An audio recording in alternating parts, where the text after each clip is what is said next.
A man shows up to take the academy entrance exam and shocks the world's greatest female sword god. Because the moment the match begins, he vanishes behind the examiner and with one swift strike takes the examiner down. The sight moves the sword god, who has never taken a student, to consider doing so for the first time. And she senses something else, a mysterious power lurking within him. What none of them know is this. In his previous life, he had already reached the pinnacle of swordsmanship, an undefeated sword god. He fought alone and wounded humanity's greatest enemy, but he underestimated the liquidator. One strike, and his heart was pierced clean through. I thought that was the end. But the next moment, I find myself in a mysterious space, face to face with a being who calls himself Kronos, the god of time. He tells me I carry a power greater than the liquidators, but it has never been awakened. So he gives me a chance to be reborn with my memories and my soul intact. Everything resets to zero. Kronos entrusts the fate of this world to me. When I open my eyes again, I am lying in an open field. And the village in the distance, that is my hometown, the village of Rionado. The shock hits me like a wall. Did I actually go back? Then a sharp sting shoots through my arm. I look at the wound. This is from Beld. From the last time he and his crew came after me, I make a silent vow. Never again will I lose to someone like him. 10 years from now, the liquidator will appear in this world. His power is overwhelming. No one in the entire world can stand against him. But Kronos said my power surpasses even his. It just hasn't been awakened yet. Just as I am about to head back and think things through, I run straight into Beld, the guy who has been tormenting me for years. He has been looking for me everywhere, and of all places, he finds me here in the forest. He throws a sword at my feet. He tells me to fight him in a practice match today or I am not leaving. Cannot be bothered. I tell him my injuries have not healed yet. We can fight when they do. Beld tells me not to worry.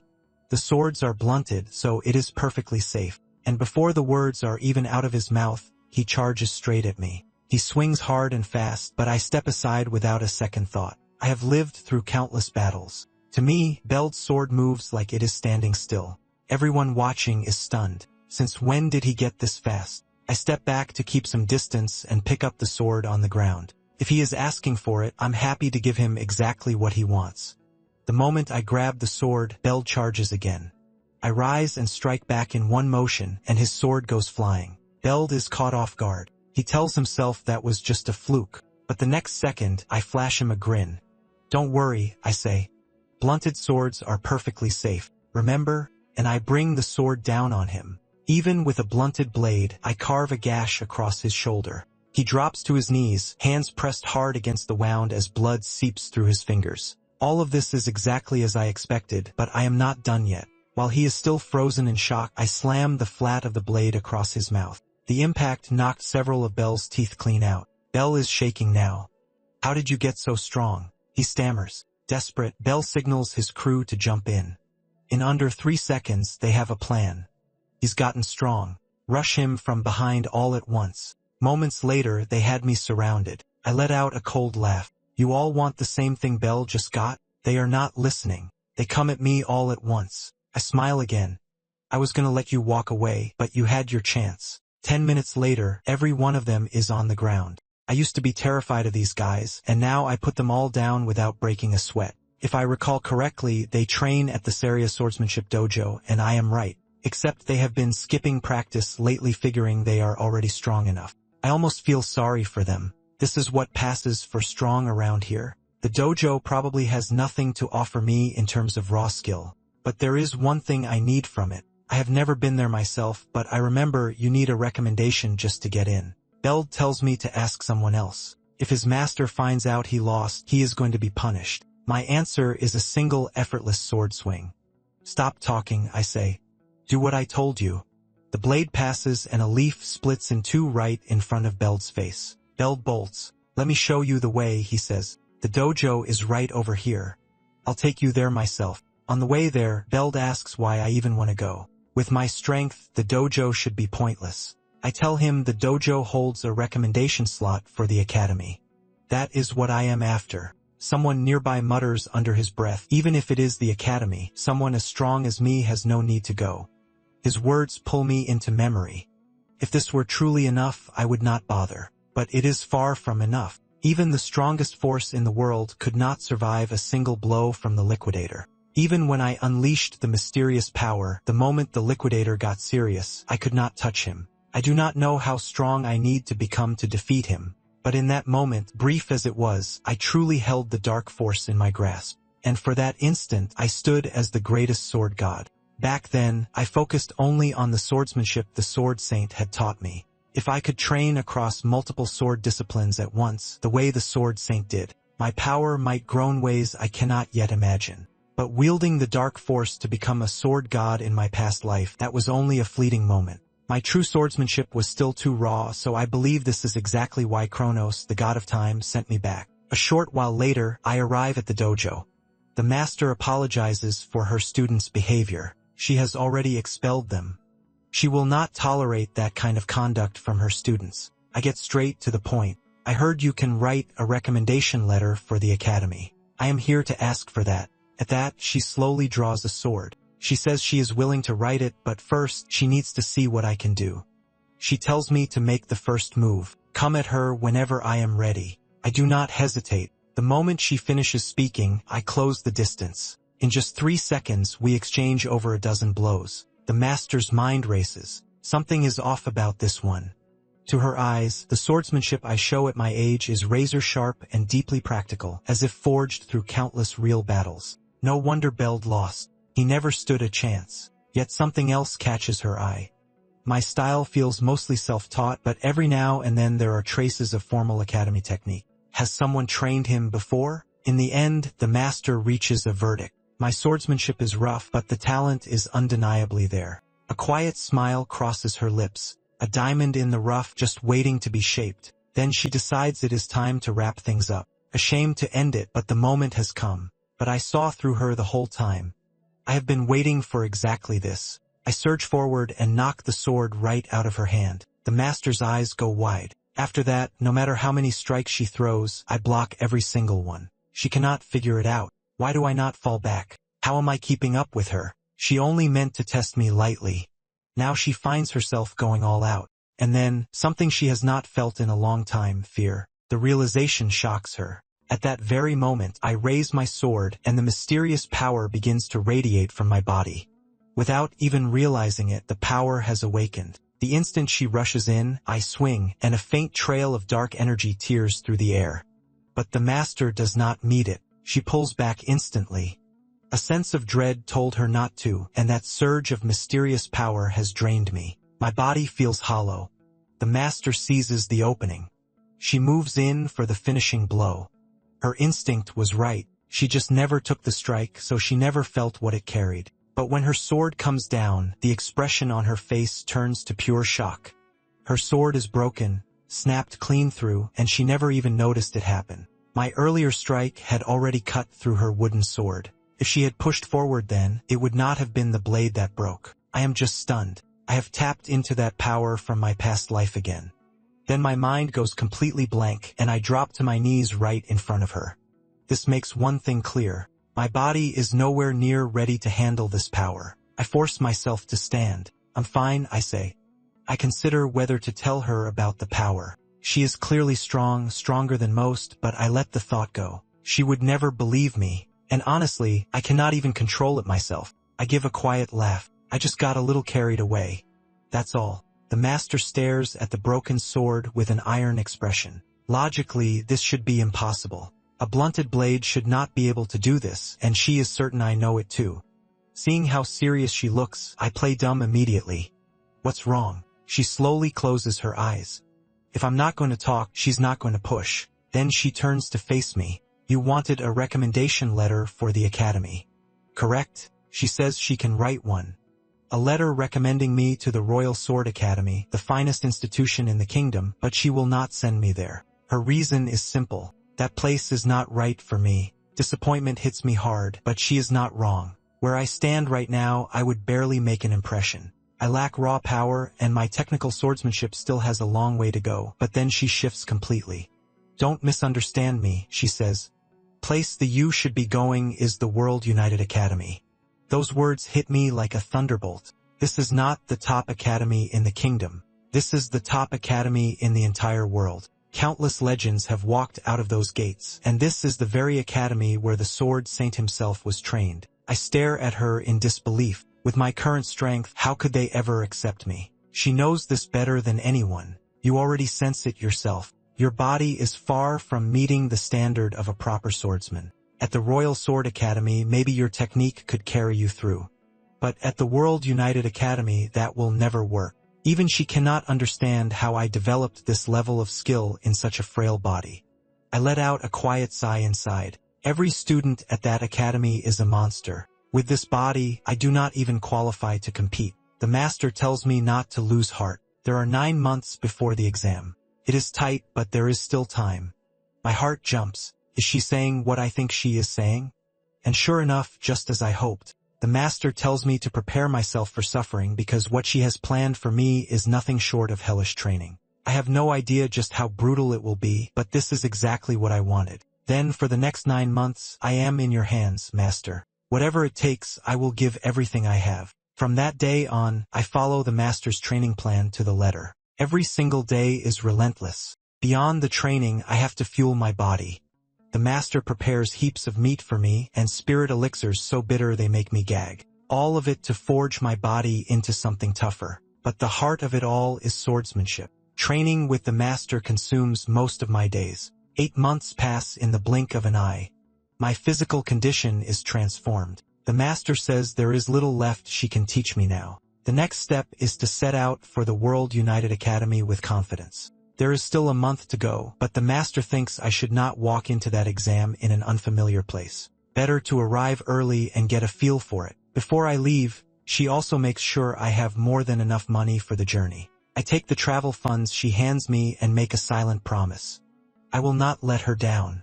I am ready to leave. Destination, the World United Academy. The master gives a small smile. I will be praying for you to pass. Write to me when you do.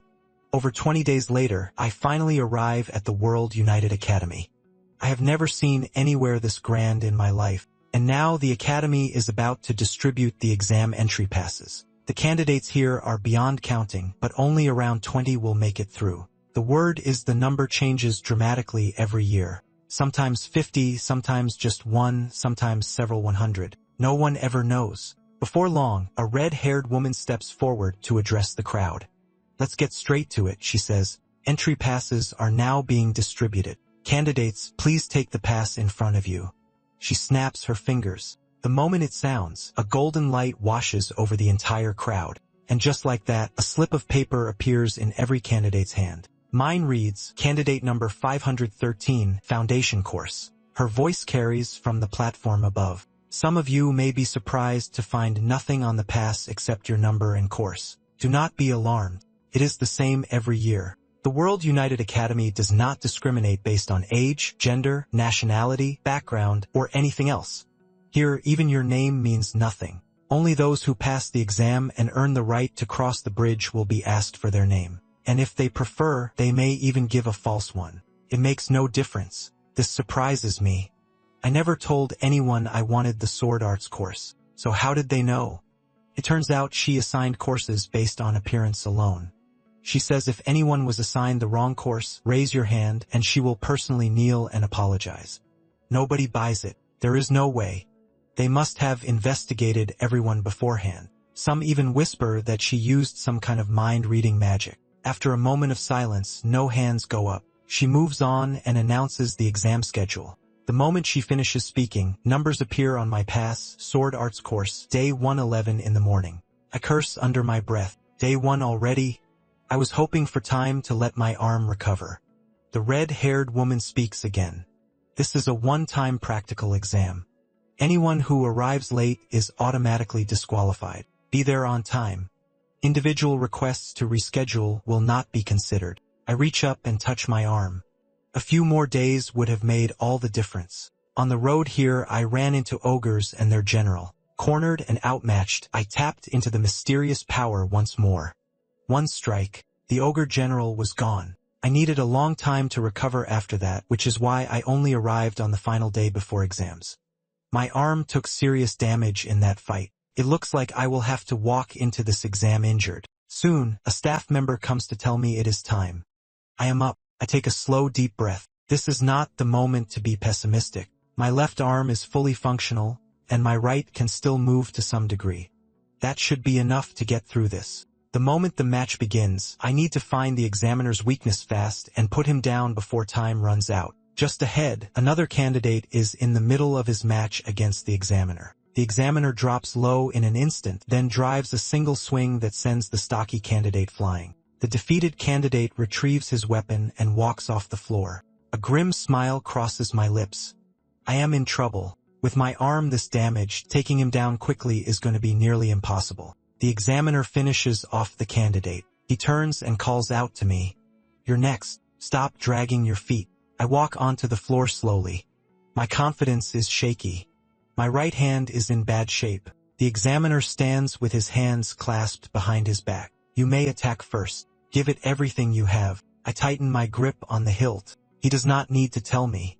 This is my only shot. I explode forward, and in that instant the master's words come back to me. She said a sword strike is not just the arm. It is the force generated by the entire body channeled through the arm.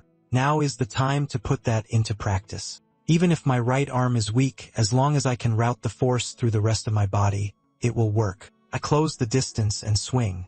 I followed her teaching, but I still cannot fight the way I normally would. The arm is holding me back more than I expected. If striking without arm strength were easy, no one would ever bother training their body in the first place. The examiner finds my opening and moves to counter. I am not letting that happen. Then something strikes me. Why is his sword moving so slowly? He would not be standing here if you were not strong, which means only one thing. My speed has increased. The examiner's blade cuts through the air with a whoosh, and I deflect it without any real effort. I measure the gap between him and the master. His raw power is impressive, but his speed and technique fall far short of hers. If I lean on the swordsmanship she taught me, I might be able to bridge the gap that my arm is leaving. We trade blows for tens of seconds, the sharp crack of clashing blades ringing through the air. Gradually, it becomes clear. My speed is outpacing him. I was right. He cannot keep up. Panic flashes across the examiner's face. His expression twists. That look gives me a spark of hope. He is not as strong as I feared. I still have a chance. Just like the master said, she was certain I would pass. With a sharp ring, our blades crash together again. This time I have the edge, a flick of my wrist, and his sword goes flying. Now it is my turn. I feel it now. Real confidence. Even with a useless right hand, I know I can win. But the examiner's fast. He pulls his sword back in an instant and fires off a rapid chain of counters. But every single move is visible to me. I read each one before it lands. His swordsmanship holds no more secrets. The next second, I load everything into my left hand. A clean, no-frills thrust straight at his body, and he blocks it. And that tells me something. The gap between us is still too wide. I cannot break through his guard. Winning with one arm is not going to be simple. Things look a little grim, but his movements are getting sloppier. It is risky, but this might be the opening I need. I deliberately show him an opening, and sure enough, he takes the bait exactly as I expected. My heart is pounding. I have to take the hit that is coming. I cannot afford a single mistake. The examiner swings without hesitation. He thinks this ends it, but I smile. Finally, I think, there it is. This is exactly the moment I've been waiting for. I coil my body and drive every ounce of force into my legs. Then I explode and vanish from where I stood. An instant later, am behind him. There is no better position than this. No matter how wide the power gap is, once I am at his back, it is over. The examiner's eyes go wide with shock. He never imagined I could move that fast, and I am not giving him time to react. Let this end. But just as I am about to drive the blade in, a voice from above shouts, "Stop." I freeze immediately. The sword hovers at his back. I look up in confusion. Are they calling my victory? But I have not struck him yet. A voice from above announces that time is up. The result is a draw. The shock is like cold water. I was so locked into the fight, completely forgot. The match is only 3 minutes long. The regret is overwhelming. I have let the master down. The frustration rises until it is unbearable. My grip tightens on the sword, tightens again. I turn and walk off the floor. I gave everything I had. If not for my arm, I would have finished him in seconds. If I cannot even beat this examiner, the road ahead is going to be brutal. I stop and turn slowly. My arm should be healed by next year. I will come back and try again. Time moves fast. A week passes. Inside the academy, 6 people sit around a large round table in discussion. The elder who carries the most authority speaks first. Now that the exams are done, what are your thoughts on the candidates? Anyone have something to add? 2 instructors groan about exhaustion. One argues that having everyone observe together is inefficient. Next year we should divide the work, but another cuts in. We cannot afford to miss a genius just because we want an easier schedule. The elder slowly raises his hand, a trace of irritation in his voice. I ask for your thoughts on the students, not on the exam system. The next moment, full recordings of every candidate's exam appear in the room. They will review these recordings to assess standout performances, then weigh each candidate's qualities and strength before deciding on admissions. The latest batch reviewed is the Sword Arts course. Besides those who defeated the examiner outright, candidate number 5Z17 and candidate number 753 stand out. One instructor suggests that the rest would not be able to keep up with the coursework regardless. Let's stop here. Silence falls over the room. The elder is still watching. After a long pause, he finally speaks. Then the accepted candidates for the Sword Arts course are confirmed. Any final additions? Just then, one voice speaks up. Did none of you notice candidate number 513?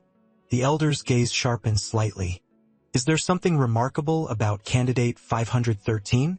The one who spoke is Professor Ariel. What do you all make of candidate 513? Every instructor turns their attention to the recording of candidate 513. One instructor scoffs. Seems pretty average to me, and left-handed on top of that. He admits he caught part of the match. It did look like I was about to win, but if I need to rely on traps and bait to beat an examiner, the road ahead will be difficult. His technique is solid, but the power deficit is clear. Another instructor feels I was on the back foot the whole time. After watching the full match, they conclude the kid is not a fit for this academy. Everyone dismisses the recording. Heads shake around the table. Professor Ariel opens her mouth slightly, then closes it again. Inside, she is delighted. All these people watching, and not one of them sees it. If they are all this blind, then having everyone observe together really is a waste. This gem is all mine. The next day comes quickly. Everyone gathers in the central plaza. My candidate number is 513. If the entry pass in my hand catches fire, it means I have been accepted. A loud announcement rings out across the plaza. The Sword Arts course results are about to be announced. 6 candidates have passed. My heart tightens. This is it. Moments after the announcement, 2 entry passes burst into flame. Candidate number 5 and candidate number 217. Then candidate numbers 432615 followed by 753 and 925. That concludes the list. 6 candidates have been accepted into the Sword Arts course. I stare blankly. My pass has not lit up. I failed. Successful candidates, please cross the bridge before the end of today and complete your registration. The accepted candidates laugh and cheer around me. I stand there with nothing but grief. The sadness is crushing. I have let the master down after all. I do not know what comes next. Go to the Royal Sword Academy instead? But before I can sink any further, the broadcast cuts in again. The following is the Eye of God special admission. The next moment, my entry pass glows with a blue light. Candidate number 513 accepted. My face goes blank with disbelief. Not just me. Everyone around is stunned. No one expected an Eye of God special admission this year. The shock refuses to settle. Did I actually just pass? Nearby, someone gives a dismissive laugh. Eye of God special admission again. Haven't seen one of those in a while. I have no idea what the Eye God special admission even is. This is the first time I have heard of it, but the looks I get are full of contempt. That's just backdoor admission, someone mutters. The World United Academy has really fallen. I'm caught off guard. So the Eye of God special admission is seen as backdoor? My mind goes straight to the master. I have no connections of my own, but her network may run far deeper than I ever imagined, deep enough to get me into the World United Academy. But the elder steps in and cuts them off. You two, enough. Do not speak of the Eye of God special admission that way. The Eye of God special admission is a category of honor that has produced countless heroes over a century. You young fools know nothing. The two of them just laugh. The old ones sure do love their Eye of God, don't they? That glory is ancient history. It is not that they are ignorant. In recent years, those admitted through the Eye of God special admission include Amy White, Bella Albright, Rick Mueller, and Jacob Bloomfield. All of them Eye of God, but every single one of them failed completely. Even current candidates know this. So now the Eye of God special admission is a punchline, a backdoor pass. Amy White, in my past life, she became someone on the level of a sword god, and Bella Albright, the world's greatest mage. Those three were the core of the force sent to fight the Liquidator, and they were all special. Admission. That realization makes me swallow hard, which means my name now stands alongside theirs. The broadcast announces that the entrance ceremony will begin in 30 minutes. Those who have changed into their uniforms, please gather in the plaza in front of the main building. By this point, I have already changed along with the other students, but we wait and no one comes. We begin to wonder if we are in the wrong place. Then an instructor comes rushing over breathless, apologizing profusely. A scheduling mix-up. They are still setting up the venue. He is sorry for the delay. He asked everyone to back a bit so he can place the stairway here. Everyone backs up 10 meters and then we see it, a golden magical pattern forming on the ground. Everyone is puzzled. What exactly is this instructor doing? He slowly places his hand flat on the ground. In an instant, golden magic begins spreading outward from his palm.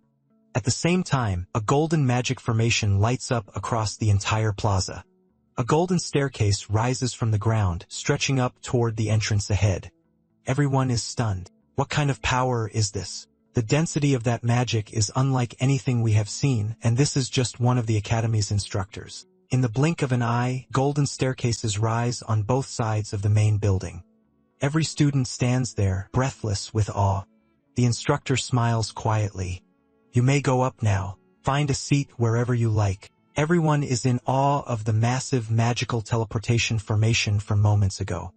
I don't bother picking a spot. I just drop into the nearest empty seat. My guess is they wanted the enrollment ceremony held somewhere with a view of the campus buildings.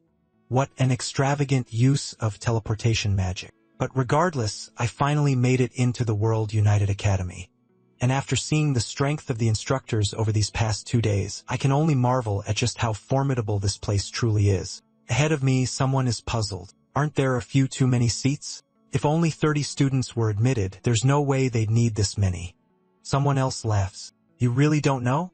The first person isn't the least bit embarrassed. He's devoted his life to the sword. He never bothered learning about anything else. A girl snaps her fingers. In that case, allow me to fill you in. The World United Academy is exactly what the name suggests.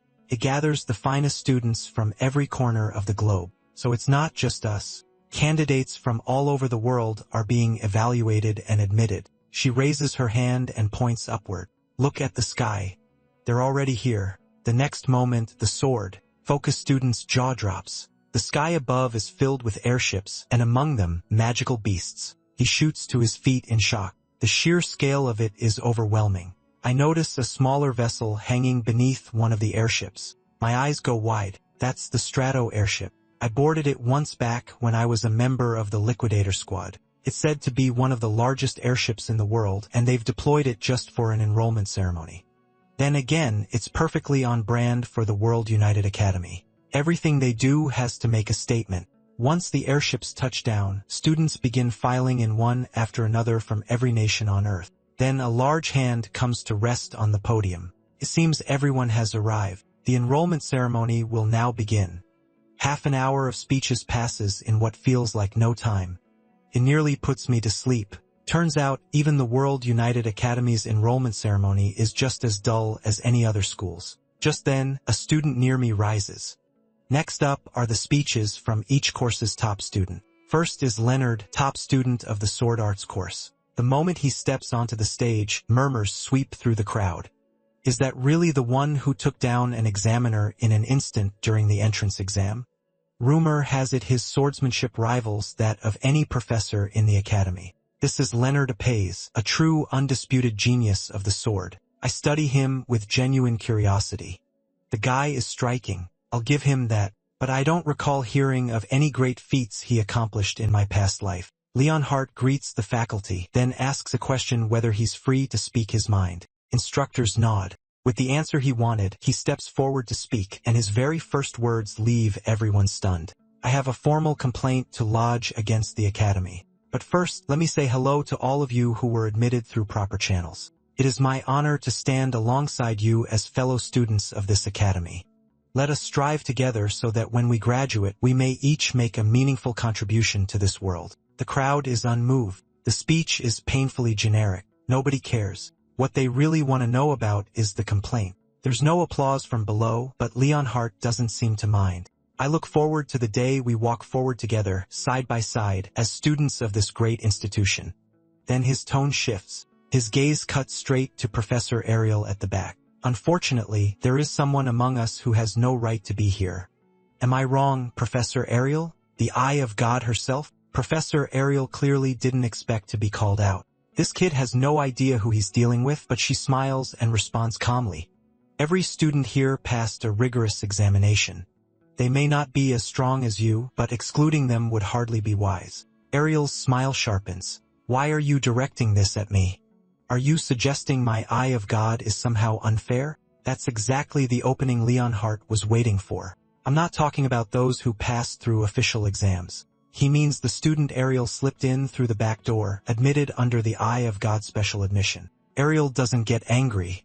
She laughs. This little brat really has no fear. Whether it's arrogance or confidence, she can't quite tell. Leonhardt throws out his arm and demands, whoever was admitted through that special slot, step forward. Return your uniform and leave this academy. You don't belong here. Nobody moves. Apart from the 30 on our side who know my face, the hundreds of other students have never seen me. They're all curious to see who Leonhardt is talking about, and I'm certainly not stupid enough to stand up in front of this many people. But what's with Leonhardt's hostility? Where is it even coming from? Lucky he doesn't know my face. That was a close call. If I just stay quiet, maybe I can stay out of this entirely. Ariel lets out a laugh. The new students this year are certainly lively. Leonhardt bristles. Professor, I'm completely serious. Stop admitting students through back channels. In an instant, Ariel appears behind him. Do you honestly think you're stronger than the one I chose? The entire hall goes silent. Leonhardt is the top student of the sword arts course, and Ariel is implying he might not measure up to some special admission student. Even Leonhardt is caught off guard. Professor, that joke goes a little far. How could I possibly be weaker than some backdoor student? For someone as proud as Leonhardt, those words are a direct insult. He meets Ariel's gaze head-on. I'm stronger. Without question, Ariel isn't offended. If anything, she likes his spirit. Then how about a wager? Leonhardt frowns. What is there even to bet on? Just bring the guy up here and they can settle it right now. He'd leave voluntarily if he lost. But out of courtesy, he asks what the stakes are. Ariel's expression shifts. My position at this academy and that student's right to remain in it. Both Leonhardt and I freeze. Professor Ariel is genuinely something else, but I can't help feeling she's being reckless. My arm is injured. There's no way I could beat him right now. Has she not noticed? Leonhardt narrows his eyes. Are you planning to have me fight the special admission student? Ariel shakes her head. I would never do something so crude. If you fought at full strength, the other student might not survive. As an educator, I will never gamble with a student's life. A vein pulses at Leonard's temple. He's furious. Professor, he says through gritted teeth, are you provoking me? Because if that's what this is, I'll take any challenge, even one that might kill me. But Ariel is completely serious. Let's use monsters as the benchmark instead. Much safer that way. She's well aware that Leonhardt is particularly skilled at taking down monsters. Leonhardt's mouth twitches. Your sources are thorough, I see. What exactly are the terms? Ariel keeps it simple. Each side just has to kill a designated monster target. The contest runs in rounds with each target growing stronger than the last. Whoever fails first loses. If her side loses, she resigns her position and all special admission students are expelled. I let out a long sigh. What a mess. All I wanted was to train my swordsmanship in peace. And if Leonhardt loses, things proceed exactly as Ariel has laid out. Ariel steps right up to him, a challenge gleaming in her eyes. So do you accept or don't you? Leonhardt is confident in his own strength, but he needs to know what monster he'd be up against first. That's one thing you have to respect about Leonhardt. He never lets confidence turn into recklessness. He's sure he can handle anything, but he refuses to walk blindly into a trap. Ariel nods approvingly, then pretends to think it over. How about an ogre general as your first target? If that's too easy, I can always raise the difficulty. The crowd erupts. An ogre general? How could anyone at their level possibly take one of those on? But I'm puzzled. Why specifically an ogre general? Could Leonhardt actually be right? Is there some scheme buried in this? Leonhardt slams his fist on the table. Professor Ariel, I respect you. But are you serious right now? An ogre general, he says, voice tight with frustration, is not a monster anyone can take down alone. Ariel clarifies, of course, she doesn't mean right now. She's setting the time frame at a full year. Surely that's reasonable. Leonhardt still isn't satisfied. If someone could train for a single year and solo a disaster-class monster, people wouldn't be suffering the way they are. Pick a realistic target. Nobody can do what you're describing. Hearing Ariel's terms, my mouth opens slightly. Then the corner of my mouth curls into a smile. I finally understand what she's after. Meanwhile, Leonhardt, still completely unaware he's already walked into the trap, keeps talking. You deliberately picked a target nobody can beat, so there's no clear winner, and this whole bet just fizzles out. I won't agree to that. Ariel doesn't argue. She simply takes a few slow steps forward. Fine. One more condition. If it's a draw, you win. Leonhardt goes still. So if the special admission student fails to defeat the ogre general, Ariel automatically loses her position and every special admission student gets expelled. Ariel watches him with an amused expression. Well, what do you think of those terms? Leonhardt thinks she must have lost her mind. He's starting to feel like the outcome of this bet was decided before it even began. Professor Ariel laughs and turns away. I take it you have no further objections, then it's settled. Leonhardt isn't fully at ease yet. Just to be clear, it has to be fully intact ogre general. No weakened or otherwise compromised versions, right? Of course, Ariel says. Her fingers drift through the air in a loose casual motion. A deep violet energy gathers at her ring. She's forming a magic contract. A quill pen materializes and begins writing the terms across the air. In moments, the contract is complete and floating before Leonhardt. Every detail is written in full. If he has no objections, he may sign now. Leonhardt reads it carefully. No issues. He picks up the quill and writes his name. He accepts the bet. With his name on the contract, Leonhardt is certain of victory. Still, he asks, do you really think that kid can win? Ariel simply says she doesn't know. It depends on how hard he's willing to train. With that, Professor Ariel returns calmly to her seat. The other instructors are convinced she's lost it. Some suspects she's simply looking for an excuse to retire. From my seat, I let out a long breath. These people really know how to make things complicated. But the moment Ariel extended the time frame to a full year, something felt off. Could she be counting the battle I fought before even enrolling? Right then, Ariel's eyes meet mine. My heart jolts. That look confirms it. I guessed right. This bet was decided from the very beginning. Ariel raises a finger to her lips, her eyes dancing with mischief. I have to hand it to her. She's far more calculating than she lets on.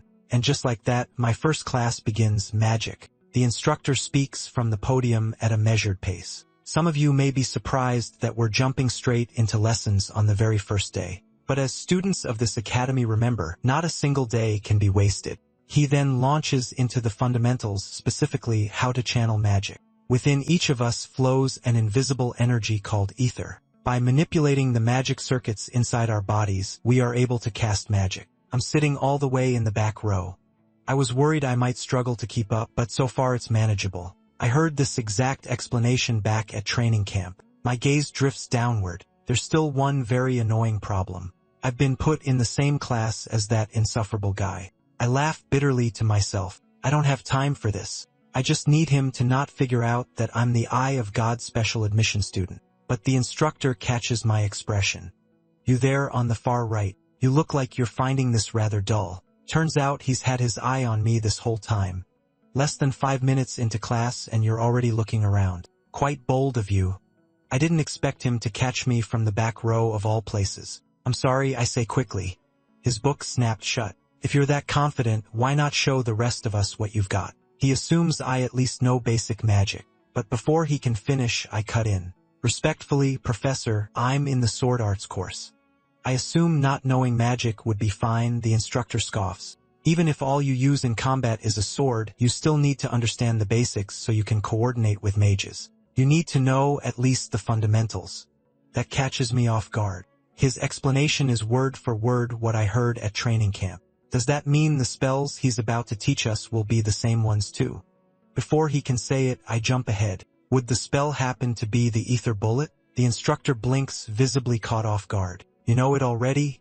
Can you actually use the ether bullet? Thank everything holy. That hellish training camp finally paid off. The instructor sees an opportunity.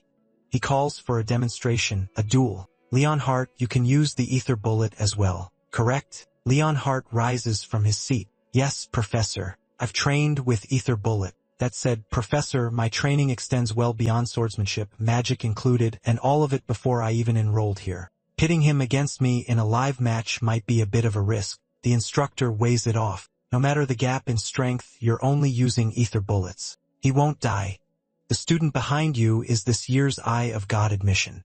Don't hold back. At that, the entire class turns to look, everyone eager to catch a glimpse of the Eye of God student. A cold feeling washes over me. Suddenly, I'm at the center of everything, a target. This rotten instructor just gave everything away. The instructor gives me a sly look as if to say, let's see just how impressive you really are since you're too good to pay attention in my class. Leonhardt rises slowly. In that case, I suppose I need to teach him some manners. He turns, fury burning in his eyes. I'll show him exactly what kind of place this academy. I genuinely don't understand him. He does his genius thing. I do my special admission thing. What's the problem? We could easily just leave each other alone. An awkward look crosses my face. I have no idea how long this guy is going to keep coming after me. A moment later, Leonhardt and I are both standing at the front of the class. The instructor tells us to fire our ether bullets at each other on a signal. I'm honestly not feeling great about this. I only trained in magic for a few days back at camp. The instructor says I won't die, but walking away unscathed seems unlikely. The instant the instructor gives the signal, Leonhardt has a bullet forming in his hand. I'll show you exactly how wide the gap between us is, he says with contempt. With no other option, I raise my hand and channel the ether bullet I learned at training camp. Leonhardt's bullet fires, and it's tiny. Mine, on the other hand, is the size of a cannon shot, roughly 300 times larger than his. For a moment, neither of us moves, but the ether bullet is already released. There's no stopping it now. Leonhardt goes pale. A hit from something that size would kill him without question. The instructor throws up his arm. A golden magic surges across it. It forms a barrier that catches the ether bullet and saves Leonhardt's life. Instructor is shaken to his core. That was too close. But how? How did this student produce a bullet of that scale? Before he can process it, cracks begin spreading across the barrier. The next second, the whole thing shatters. A massive shockwave blasts both of them off their feet. The force of the aftershock sends everyone scrambling, eyes forced shut against the pressure.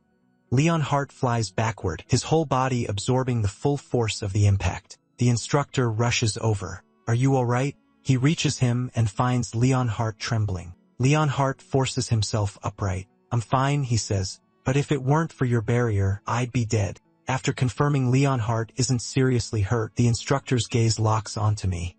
Without that barrier absorbing the blast, that strike would have been fatal. Just who is this young man? The instructor decides he needs to have a proper talk with me. There are things he needs to understand. Not even among the professors has he seen an ether bullet of that magnitude. He feels like he stumbled onto something extraordinary. Meanwhile, I stare at my own hand, genuinely confused. Why was Leonhardt's ether bullet so different from mine? His was so weak. That couldn't be the same spell I know. Could the ether bullet I learned from the Liquidator Squad be different from what's taught here? It was future knowledge, magic from 10 years ahead. Still, I keep a puzzled expression and ask the instructor, did I use the wrong spell? The instructor sighs. The spell you used was unmistakably, there's no mistake there. But the quality of your ether bullet was different. What you just fired was not an ordinary ether bullet as far as the instructor can tell. What I produced was a super compressed ether bullet. The entire class goes still. None of them have ever heard of compressed magic before. The instructor attempts to replicate what I did, but his version is a fraction of the size. This is a force even the professor struggled to control. Yet I didn't just produce it. I shaped it into a spell. No one in this entire academy can do what I just did. The students erupt in hushed whispers. That's the most powerful bullet I've ever seen. Was this the whole point of the Eye of God special admission? If so, why not just put him straight into the magic program? The special track doesn't make sense. Their murmurs make me think. Every spell I learned at the Liquidator Squad training camp was like this. And honestly, even among them, I was considered the one lacking magical talent. So I can't quite take the instructor's words seriously. Are you joking, Professor? With enough practice, shouldn't anyone be able to do something similar? Instructor bursts out laughing. I'm genuinely confused. Was I wrong?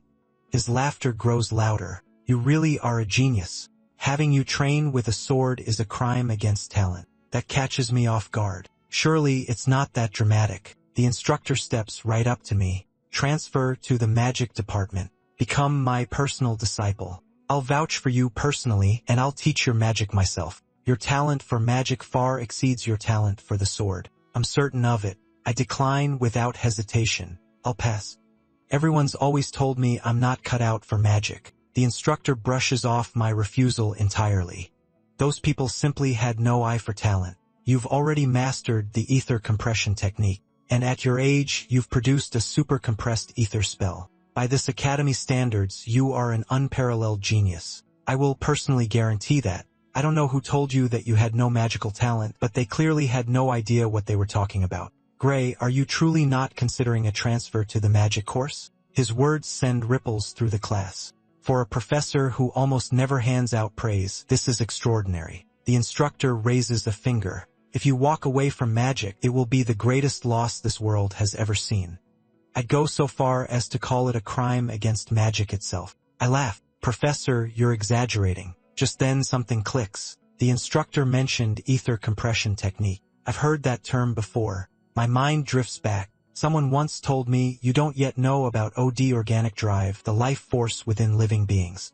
Because of that, casting any meaningful magic is extremely difficult. So you must maintain compression within your body and try to gather and use only the portions where OD happens to blend in naturally. That's what our instructor used to say. The voice in my memory continues. Sounds almost laughable now, doesn't it? I come back to the present and ask the instructor, have you ever heard of OD? He looks completely blank. Ot, what's that? His reaction confirms it. The world hasn't discovered OD yet. If that's the case, then everything I learned with the Liquidator Squad is knowledge from the future, knowledge this world has yet to uncover. I need to be very careful about who I share it with. One wrong move and things could spiral out of control. The instructor looks at me with barely contained excitement. Will you transfer to the magic course? I appreciate the offer, Professor, but I love the sword. I'm gonna have to decline. The instructor sighs, resigned. If your mind is made up, there's nothing I can do. But he makes one thing clear. If I ever change my mind, I can come find him anytime. His door is always open. I scratch the back of my head a little awkward. I genuinely appreciate it, Professor. The instructor then tells me to return to my seat. From now on, if I look elsewhere during his class, he won't say a word. If I find his lessons boring, I'm free to leave anytime. He won't mind at all. In his view, these foundational lessons are simply beneath my level. The students buzz with commentary. This guy is something else. I can't believe Professor Carlos is treating him like that. What a show we got today. As I walk back, Leonhardt takes 2 steps forward, eyes fixed on me.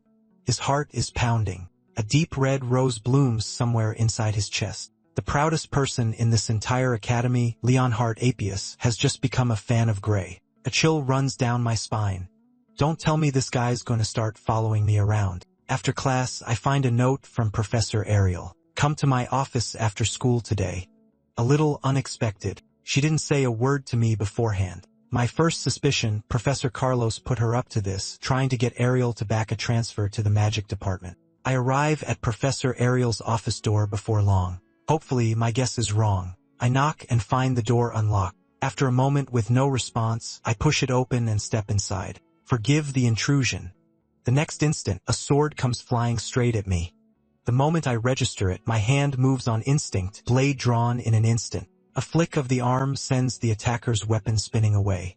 The whole motion is fluid and effortless. The girl looks genuinely surprised. She can't figure out how I reacted that fast. What she doesn't know is that I didn't consciously choose to do it. My body just moved on its own. But really, why am I being ambushed the moment I walked through the door? Then my eyes go wide. This girl, she looks familiar, like I've seen her somewhere before. She turns slowly to face blue hair, golden eyes, a face I can't help but find striking.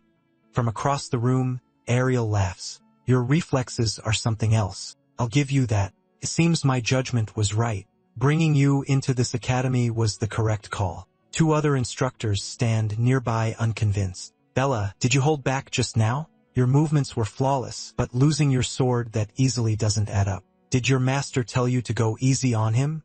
At the name Bella, something tightens in my chest, so it really is her. Bella Albright. In my past life, she became a magic witch and the one who taught me magic. Ariel has no patience for them.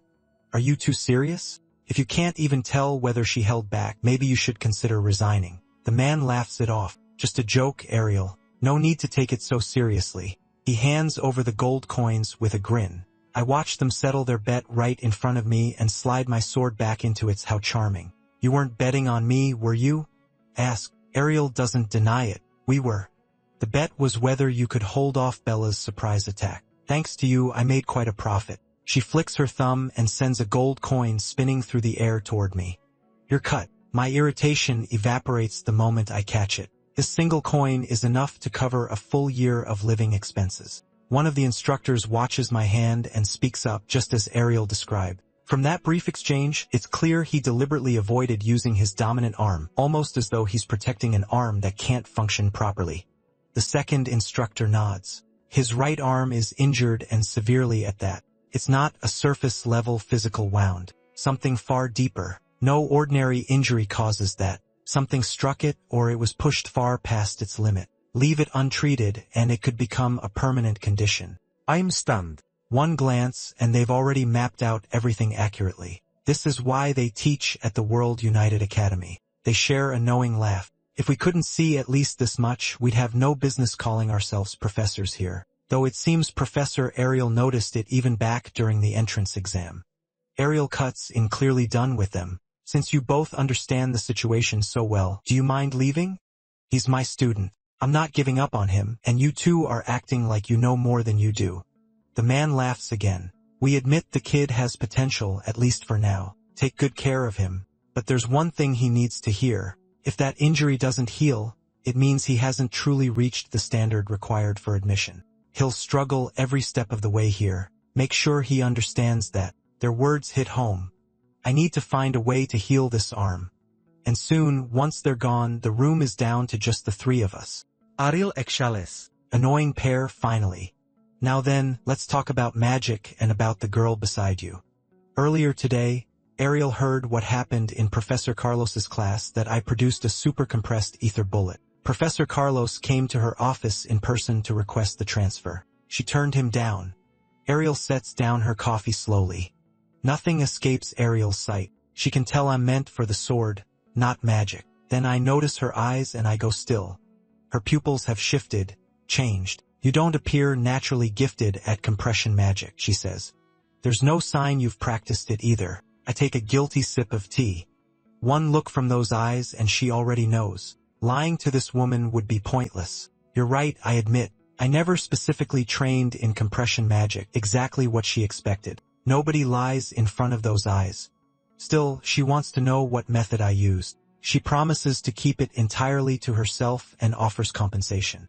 And the reason she's so determined to understand it is the girl standing beside us. I want you to become her teacher because this compression magic is tied to her fate. Don't tell me Professor Ariel called me here just because of Bella. Ariel confirms it. Bella may be a genius in magical theory, but when it comes to practical application, she's still far from the top. No matter what she tries, she simply cannot master the ether compression technique, and that's exactly why she can't produce super compressed. I had heard rumors about Bella Albright in my past life, so this was one of the reasons. According to what Professor Ariel heard from Professor Carlos, when I use super compressed ether, I look nothing like someone who is compressing ether at all. If there's a way to use super compressed without actually compressing it, then Bella won't have to be sent to Professor Bradley. I slowly set down my coffee, repeating the name under my breath, Professor Bradley. The next moment, I freeze. Are you talking about Professor Bailey and Bradley? Professor Ariel nods. I figured you'd know the name.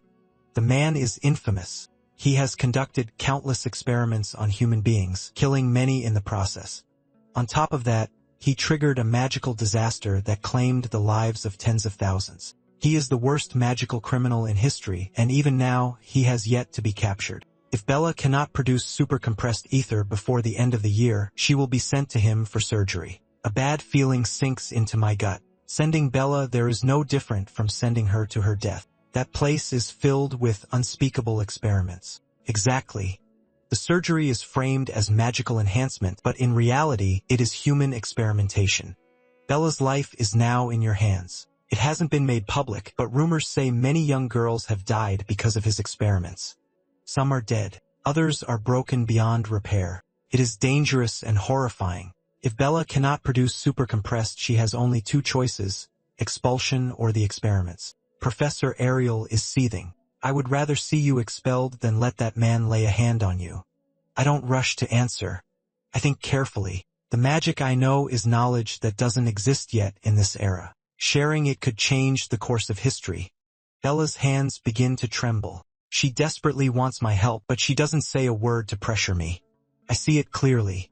Bella is one of the key fighters of the future. I cannot afford to let anything happen to her. The Liquidator is far too powerful. Having one more elite fighter on our side will make all the difference. I have felt that despair firsthand. I never want to feel it again. If the future can be changed under my guidance, the world's fighting force will be far stronger, strong enough that the Liquidator won't be able to wipe them out in a single blow. The thought makes me smile. If that's the case, why not try? Maybe I really can change Bella's fate. That future the world calls hell, changing it can only be a good thing. The next moment, I make up my mind. I set my coffee cup down on the table with a firm thud. I turn to Bella with a smile. Don't worry. I'll teach you how to use super compressed with your talent. You'll pick it up fast. 3 hours later at the arena, I bring out a blackboard and walk them through a wealth of foundational magical theory, all of it centered on super compressed. This is everything I know. As we agreed, don't tell anyone this came from me. Both Bella and Professor Ariel tell me not to worry. We signed a magic contract. Break it and death follows. There is no other way out. I wave my hand and look at Bella. So after hearing all of this, do you have any thoughts? If you do, feel free to share them. Professor Arya looks overwhelmed. She knows magic, but her true strength lies in swordsmanship. Just wrapping her head around organic drive had already left stunned, and the magical knowledge I've revealed goes so far beyond that she can barely process it all. Bella slowly steps forward. The magic you've described is complex, but the logic is crystal clear. If I had to put it into words, it feels like listening to a magic lecture from 100 years in the future. She looks up at me with the most earnest expression. Just hearing your explanation alone could push magic forward by 100 years. You truly are a magic genius. I feel a little embarrassed. It really is knowledge from the future, 10 years from now, taught to me by Bella herself. But so much changes in those 10 years. Magic advances at an incredible pace. It really does feel like 100 years of progress. Professor Ariel couldn't follow much of my explanation. She turns to Bella. There's a lot I can't verify myself. Tell me, is what he said true? Bella nods. This theory is very likely correct. It doesn't contradict any current magical theory, and the fastest way to verify it is to test it right here. That's why we came to the arena today. If everything Gray said is true, then the spell Bella is holding should work. If the magic Bella casts based on that spell can prove the theory, what follows will be beyond imagination. The next moment Bella begins to cast, this will be the first time she unleashes her magic at full power. I'm stunned. This is Bella's full power? If I remember correctly, her full-powered strike in the future could level an entire city. I can only wonder what her magic looks like 10 years before that. The next moment, an enormous magic formation appears before us. At her current level, Bella seems unable to control the sheer output of her power. I have a bad feeling about this, but Bella doesn't seem to care. She only wants to try the new magic. The incantation keeps flowing from her lips. The next second, a brilliant golden light engulfs my entire body, then that golden radiance explodes skyward. I stand there completely dumbstruck. Bella, 10 years before her prime, already has this kind of power. No wonder she becomes one of the core fighters. That overwhelming force is genuinely terrifying. If she hadn't gained control of the magic in time, I would be dead. A burst of flame had come flying straight at my face, but just before it hit, it veered away on its own. Bella had redirected it. Bella is overjoyed. She succeeded on the very first try and even managed to control it. Under Bella's control, the flame slowly takes shape, a dragon made of fire. I silently marvel. Bella truly is a genius. Magic this complex, and she grasped it instantly, then pulled it off on the spot. With her at my side, I'm confident. One day, she can nurture a whole generation of magical talents to stand with us against the liquidator. The fire magic surges in hard and fades just as quickly. Bella's ether is spent. Exhausted, Bella collapses to the ground. The classic sign of magical overexertion. I rush over anxiously to check on her. Bella is one of the future's greatest hopes. Nothing can happen to her. Ariel calls out from behind me. Relax. She just fell asleep. Don't get any strange ideas. I can't help but laugh despite myself. I don't bother arguing back. As long as Bella is fine, that's all that matters. Bella glances up at the flames still burning in the sky. Even so, she finds it hard to believe. She constructed magic of that scale in such a short time. It's breathtaking. Half-conscious, Bella murmurs. It's not me that's amazing. It's the theory. I could create super compressed so easily because of what Gray taught me. Little does she know that very theory was created by her own hands. I simply told her about it ahead of time.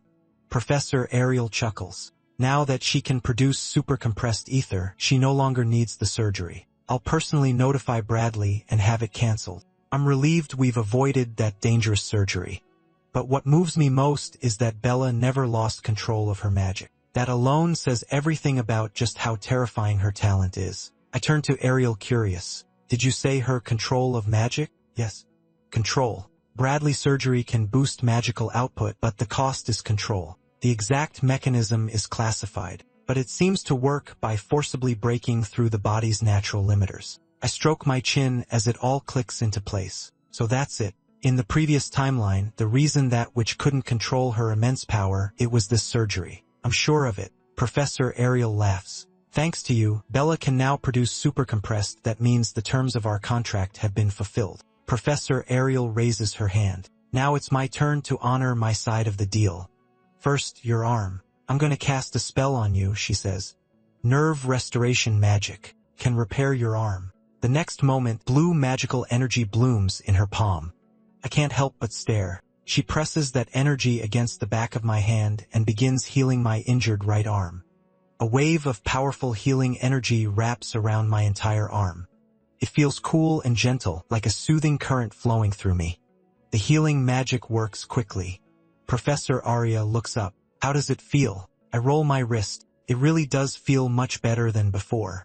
What shocks me even more, my wrist moves as freely as it once did. I'm overwhelmed with gratitude. Thank you, Professor. Does this mean I'm fully qualified to stay in the academy now? But I'm also curious if standard magical healing potions couldn't fix this. How did Ariel do it so easily?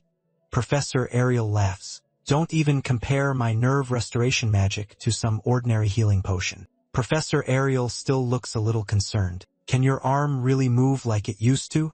Why don't you test it with your sword? I step aside and slowly draw my sword. I'll take her advice and put my arm to the test. I swing it lightly. Something feels off. I study my wrist carefully, then try again. Swoosh. I throw out dozens of swings, each one measured against the speed I once had. But the result still falls short. Cold sweat breaks out across my face. I lower my sword and look at Ariel. My arm, it's still not as fluid as it used to be. Professor Ariel sighs, pressing a hand to her forehead. Just as I suspected, I repaired your nerves, but my magic cannot heal a soul wound. I frown. Soul wound? Is the soul actually a real physical thing? Ariel nods. You heard correctly. The soul is real. Current magical theory hasn't confirmed it yet, but I believe it exists without a doubt. Because Ariel possesses an ability that is nothing short of extraordinary. Her eyes can see souls. It is a secret she has never told anyone. And through those eyes, she can see my soul is slowly healing on its own. It will mend naturally. As long as I don't push my swordsmanship past its limits, my arm will return to full flexibility. I don't quite follow. Does that mean I can't train with my sword for a while? Ariel shakes her head. Not at all. Train at your normal level and you'll be perfectly fine. Deep down, Ariel has been holding on to a question. She wants to ask what kind of swordsmanship could possibly leave this kind of wound on a soul. I don't answer. She reads the room and shifts the subject. As it happens, there's already a precedent for sword arts driven by the soul. Ariel's expression turns serious. That person is Amy White. You know her, don't you? The Amy White who up until her death in the future never once suffered a defeat. Ariel asks if I already knew her. My heart skips a beat. I do know her. But why is Ariel bringing up the Sword Saint's name here? At this point in time, we shouldn't even know each other. The reason Ariel is so certain is simple. The way I swing my sword is a dead ringer for Amy's style. It's too similar to be a coincidence. But on closer thought, there are subtle differences. Whoever taught me seems to be a cut above even Amy. Ariel looks genuinely puzzled. In a few more years, Amy will reach the same level as your master. Ariel's sharpness leaves me a little unsettled. She figured even that out. No matter how sharp she is, she could never guess that the one who taught me is Amy herself 10 years in the future. All I can tell her is that I trained at a dojo back in my hometown. But can sword arts really damage the soul? Ariel shakes her head. Absolutely not. Ordinary sword arts cannot cause soul damage. For starters, ordinary sword arts couldn't defeat a target in a single strike, let alone cut down every ghost and tree in the surrounding area along with it. That is a reference to the moment I cut down the ogre general. She already knew Ariel smiles. Of course I did, which is why that bet was never really a gamble. Ariel had seen the remains left at the scene. The sight was staggering. Even the most advanced cleaving magic could not have produced that result. So she suspected that I carry a mysterious power within me and that I used it. Her guess is dead on. I ask if Professor Ariel can see it with her eyes. Ariel's pupils shift. I can see it. Power is seeping out from behind a door bound in chains. I'm completely shaken. Something is very wrong here. There is something far deeper to Ariel than I realized because Ariel actually saw the door inside me. There is no way she arrived at that through guesswork. She knows something. Ariel raises one finger. That said, I have seen a power similar to yours before. I don't think they are the same thing, but there is a resemblance. I ask immediately, what power? Is there someone else out there with something like mine? Ariel's answer is firm. Yes. Though I'm not sure they are human, they are called the Liquidator. I completely lose my composure. What does Ariel know? Why is the Liquidator being mentioned in this era? Ariel doesn't miss my reaction. You've heard of them, haven't you? Apparently, just as you have. Honestly, I didn't expect them to be so well known. Then again, given that you know magic theory that far ahead of its time, I suppose it isn't that surprising. I feel a little awkward. That knowledge really is just from the future. None of it has been developed yet in this era. Ariel looks at me with curiosity. How much do you know about the Liquidator? Tell me everything. I hesitate, unsure how much to share. Even if I told her the truth, she wouldn't believe it. All I know is that the Liquidator is an extreme threat to humanity and immensely powerful. We have to stop it before it appears. And if that's not possible, we destroy it, whatever the cost. Ariel considers this for a moment, then nods. That's a strong stance, but I agree. It's extremely dangerous. Even so, Belly and Bradley appear to be pressing ahead with his experiments regardless. That stops me cold. What does that madman have to do with any of this? Ariel gives a cold smile. Everything. The connection is significant. According to what Ariel knows, the Liquidator is the very entity Bradley is trying to summon. I go completely still. The Liquidator was created by humans? Then why did I never hear about this but thinking back, in the previous timeline, the Academy acted as though they already knew the Liquidator was coming. A possibility surfaces in my mind, one that sends a chill straight through me. Could it be that the Academy was involved in summoning the Liquidator from the very beginning? If my suspicion is right, then the Academy is where it all began. Without thinking, I blurted out, Ariel, we have to stop this experiment. Ariel shares the same feeling. But, unfortunately, the professor running the experiment is her equal in rank. She has no authority to shut it down. She had already pushed the higher-ups to cancel it. They refused to listen. I want to know who these higher-ups are. Ariel can't tell me.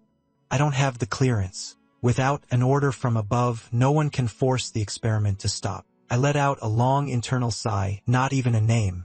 The Academy's leadership runs far deeper and more tangled than I imagined. Then it hits me. If we can prove that madman is a criminal, wouldn't that solve everything?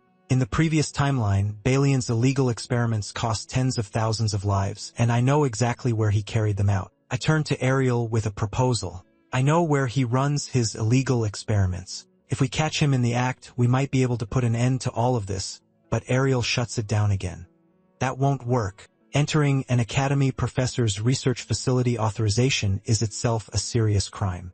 Without solid evidence, the only ones getting locked up will be us. Unless you already have proof of his crimes? Her words silence me. I have no concrete evidence. And without it, this matter can go no further. The topic drops there. Ariel moves on to the subject of my power. Don't you want to learn how to control it? Those words hit me hard. Can Ariel actually help me control my own power? She shakes her head. I can't teach you that. But there is a professor at this academy who specializes in dealing with unknown forces. His name is Heathkit. My heart jolts. Heathkit, the very man who personally trained the Sword Saint. Ariel clearly expected my reaction. I'll arrange for you to begin private training with him tomorrow. I want to shout. This is incredible. Controlling his power is exactly why I came to this academy. And now, a path forward has appeared far sooner than I expected. The next day, I begin special training under a true master. The one standing before me is Heathkit himself conducting a private session. But to my surprise, the training is just running. I have no idea what he's trying to teach me. But whatever he says, I'll follow without question. Then he suddenly turns his head. Your mind is wandering. I can feel your focus slipping. If you have time to think, you have time to run faster. Listen carefully. The power of the soul only awakens when every last drop of physical strength is gone. As long as you have even a shred of energy left, we do not touch that sword. Understood? I more or less understand. And even if I didn't, I'd follow his instructions anyway. He is one of the greatest in the world, and so begins one brutal week of training under his watch. After the training ends, I visit Ariel. She asks how things went with Heathkit. Honestly, not much to report. It was mostly running every day, though my body does feel stronger. We only touch sword work right at the end. Ariel laughs. Sounds exactly like that old man. A moment later, someone walks in and interrupts us. They hand Ariel a letter. I'm not sure if I'm imagining, but Ariel's hands are trembling as she reads. Then her expression twists into pure fury. I step forward quickly. What's wrong? What happened? When I see what's written in the letter, my face mirrors hers exactly. The letter states that although Bella produced super compressed upon inspection, it does not qualify as true compression. Signed by Bali and Bradley. I'm furious. I can't hold back. This man is out of his mind. Ariel tells me to calm down. It's clear Bradley has made up his mind. He wants Bella on that table even though she no longer needs it. Then let Bella simply refuse. There's a contract. Refusal isn't an option. Unless Bradley himself voids it, Bella's only choices are to withdraw from the academy or go through with the surgery. The news runs cold through me. If Bella goes through with that surgery, she's finished. The next moment, Ariel slams her hand on the table. Gray, I need your help. She wants to know from me where Bradley's lab is. If Ariel exposes his crimes, the contract will be automatically voided. A small smile crosses my face. Didn't you tell me earlier that going in without evidence is too dangerous? What changed? Ariel made this decision because she believes me. If we find that place, the evidence will be there. Perhaps Ariel has believed me from the very start. Her eyes had already told her the truth. She can say with certainty that everything I've ever said has been the truth. It just took her this long to admit it. You should have done that from the start. Trust me a little more from now on. I don't lie. Ariel nods. Then guide me. Now, let us stand together and expose everything that man has done. His laboratory is in the mountains near the village of Toriel. Ariel knows the mountain. I never would thought he'd be hiding in a place like that. I know he's running illegal experiments inside a licensed facility. Ariel agrees. It really is the perfect cover for a lab. On top of that, no professor at the academy interferes with another's lab. As long as we get the evidence, we can't be charged with trespassing. Just then, Bella pushes open the door and walks in. She looks deeply troubled. Professor Gray, I received this letter today. Ariel steps forward and plucks the letter from her fingers. Don't worry about this. Gray and I will take care of it. Bella seems to sense what Ariel has in mind. Professor, you're going to confront them for my sake? Alone? Ariel pauses mid-step. The corner of her mouth lifts slightly. She turns to Bella. One is enough. Bella is worried. She turns to look at me. Wait, I say.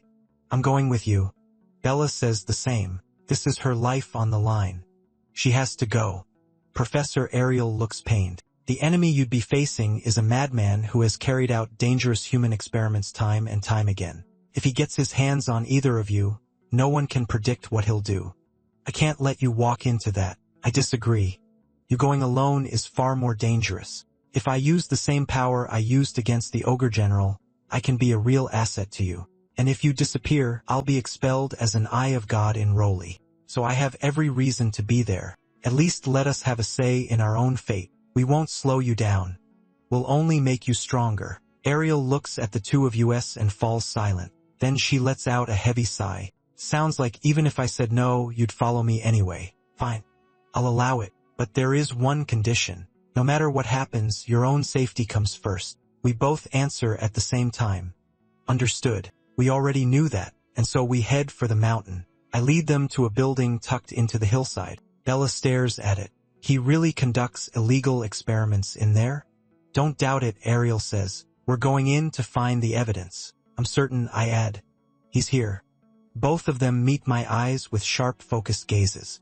If you say so, we believe you. Ariel has one piece of good news. Bellion should be at a Magic Association meeting right now, so he's not here. But the entrance may be trapped. We'll breach through the side door. Now it's Ariel's time to shine.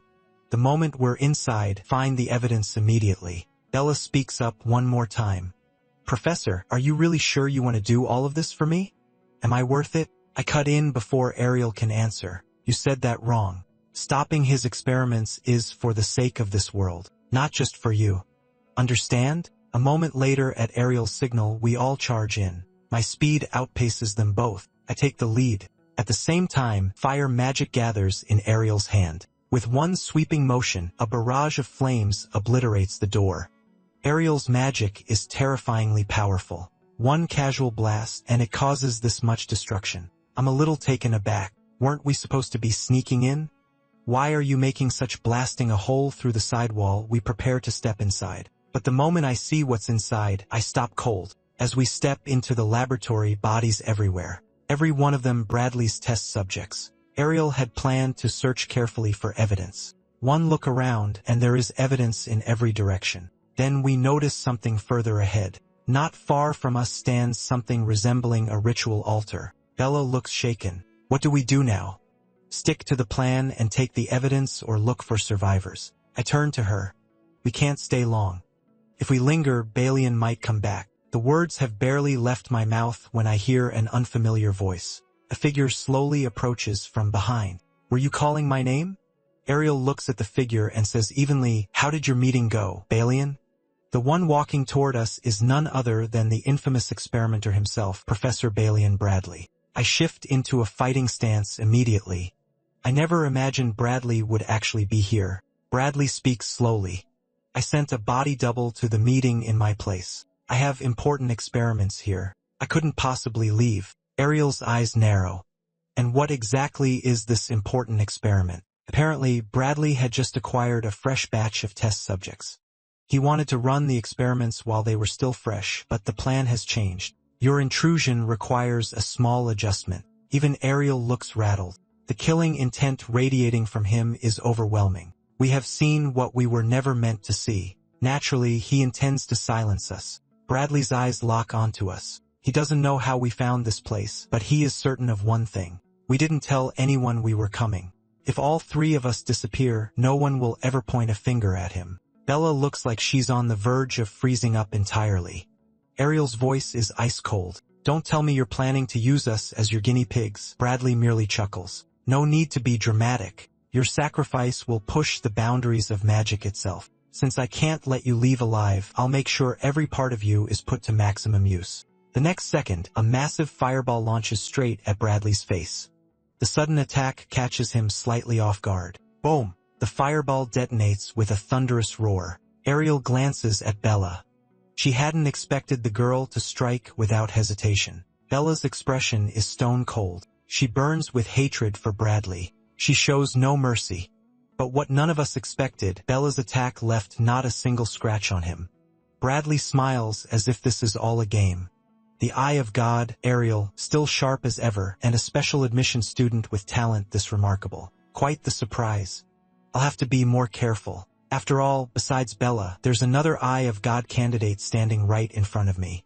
I'm not impressed by your little tricks. A student daring to attack her own teacher. Truly unforgivable insolence. Bella scoffs. I'd rather be the one doing the killing. Too bad I missed my chance to finish you off. Ariel orders us to fall back. She can feel the situation spiraling out of control, but we have the evidence we need, and the Academy will handle the rest. We want to leave. Balian, however, has other plans. In an instant, he launches a dark magic attack straight at Bella. At the last possible second, Ariel throws up her golden barrier. She tells Bella to run. She'll deal with this herself, but Balian cuts her off. Save it. This is one of my finest creations, Gluttony's Blaze. This spell devours defensive magic and converts it directly into its own power. The two forces grind against each other. Ariel's barrier is already starting to crack. In theory, this spell is unstoppable. Its only drawback is that casting it consumes 1 unit of rare material. Moments later, Ariel's golden barrier is on the verge of being swallowed whole.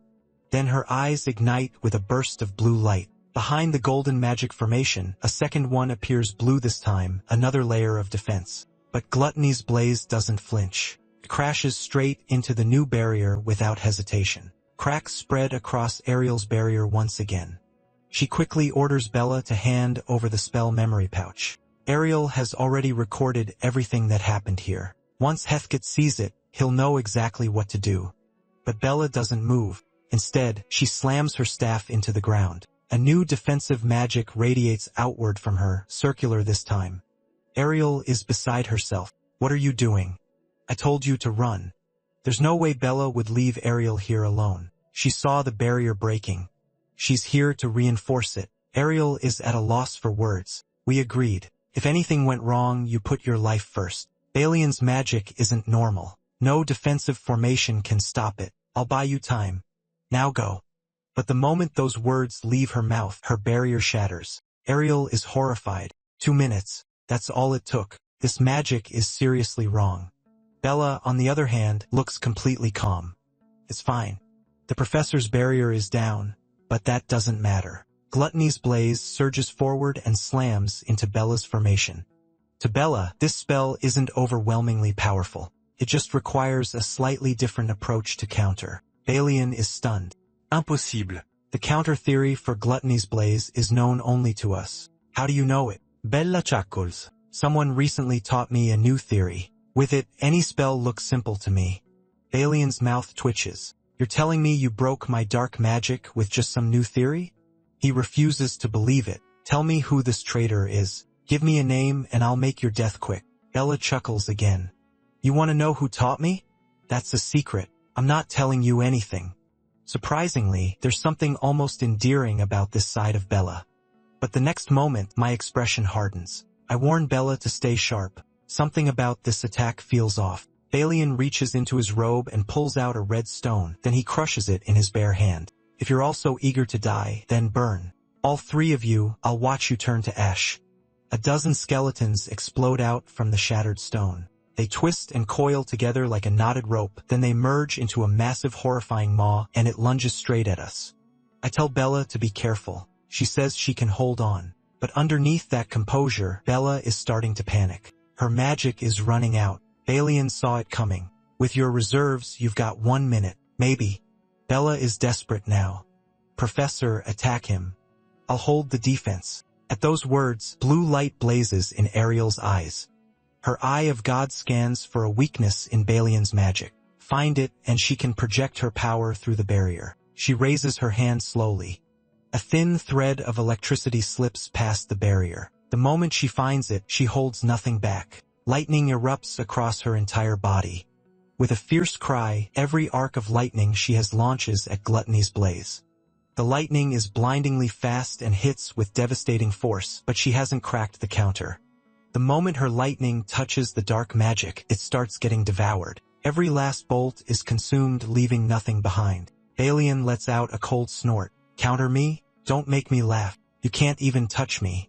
Ariel's expression darkens. She didn't expect the absorption power of this spell to be this overwhelming. If I remember correctly, Ariel's offensive magic is the weakest among the faculty. And with Gluttony's blaze feeding on flames, Balian is literally growing stronger by absorbing her attacks. At that moment, Bella finally hits her limit. My magic is almost gone. What do we do? Look closely and you can see it. Her hands, her whole body trembling. Just staying on her feet is costing her everything. Ariel is out of options too. This is exactly why I told you to leave earlier. You didn't listen. You both underestimated him. Everyone is in danger. That's when I step forward. I chuckle. Leave this to me. You two take a breather. Time for the backup to step in.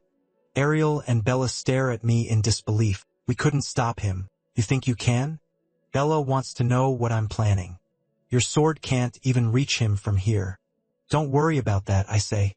Just watch me work. Something flickers in Ariel's eyes. She's already figured it out. Are you sure about this? Using that power again could kill you. And even if you survive, your arm may never fully heal. I let a small smile cross my face. Better one of us dies than all three of us. On Bullion's side, Gluttony's blaze blocks his view of what's happening inside, but he can see a red glow slowly expanding within. Then he sees a young man swinging a sword through the air. The angle is strange though, upside down.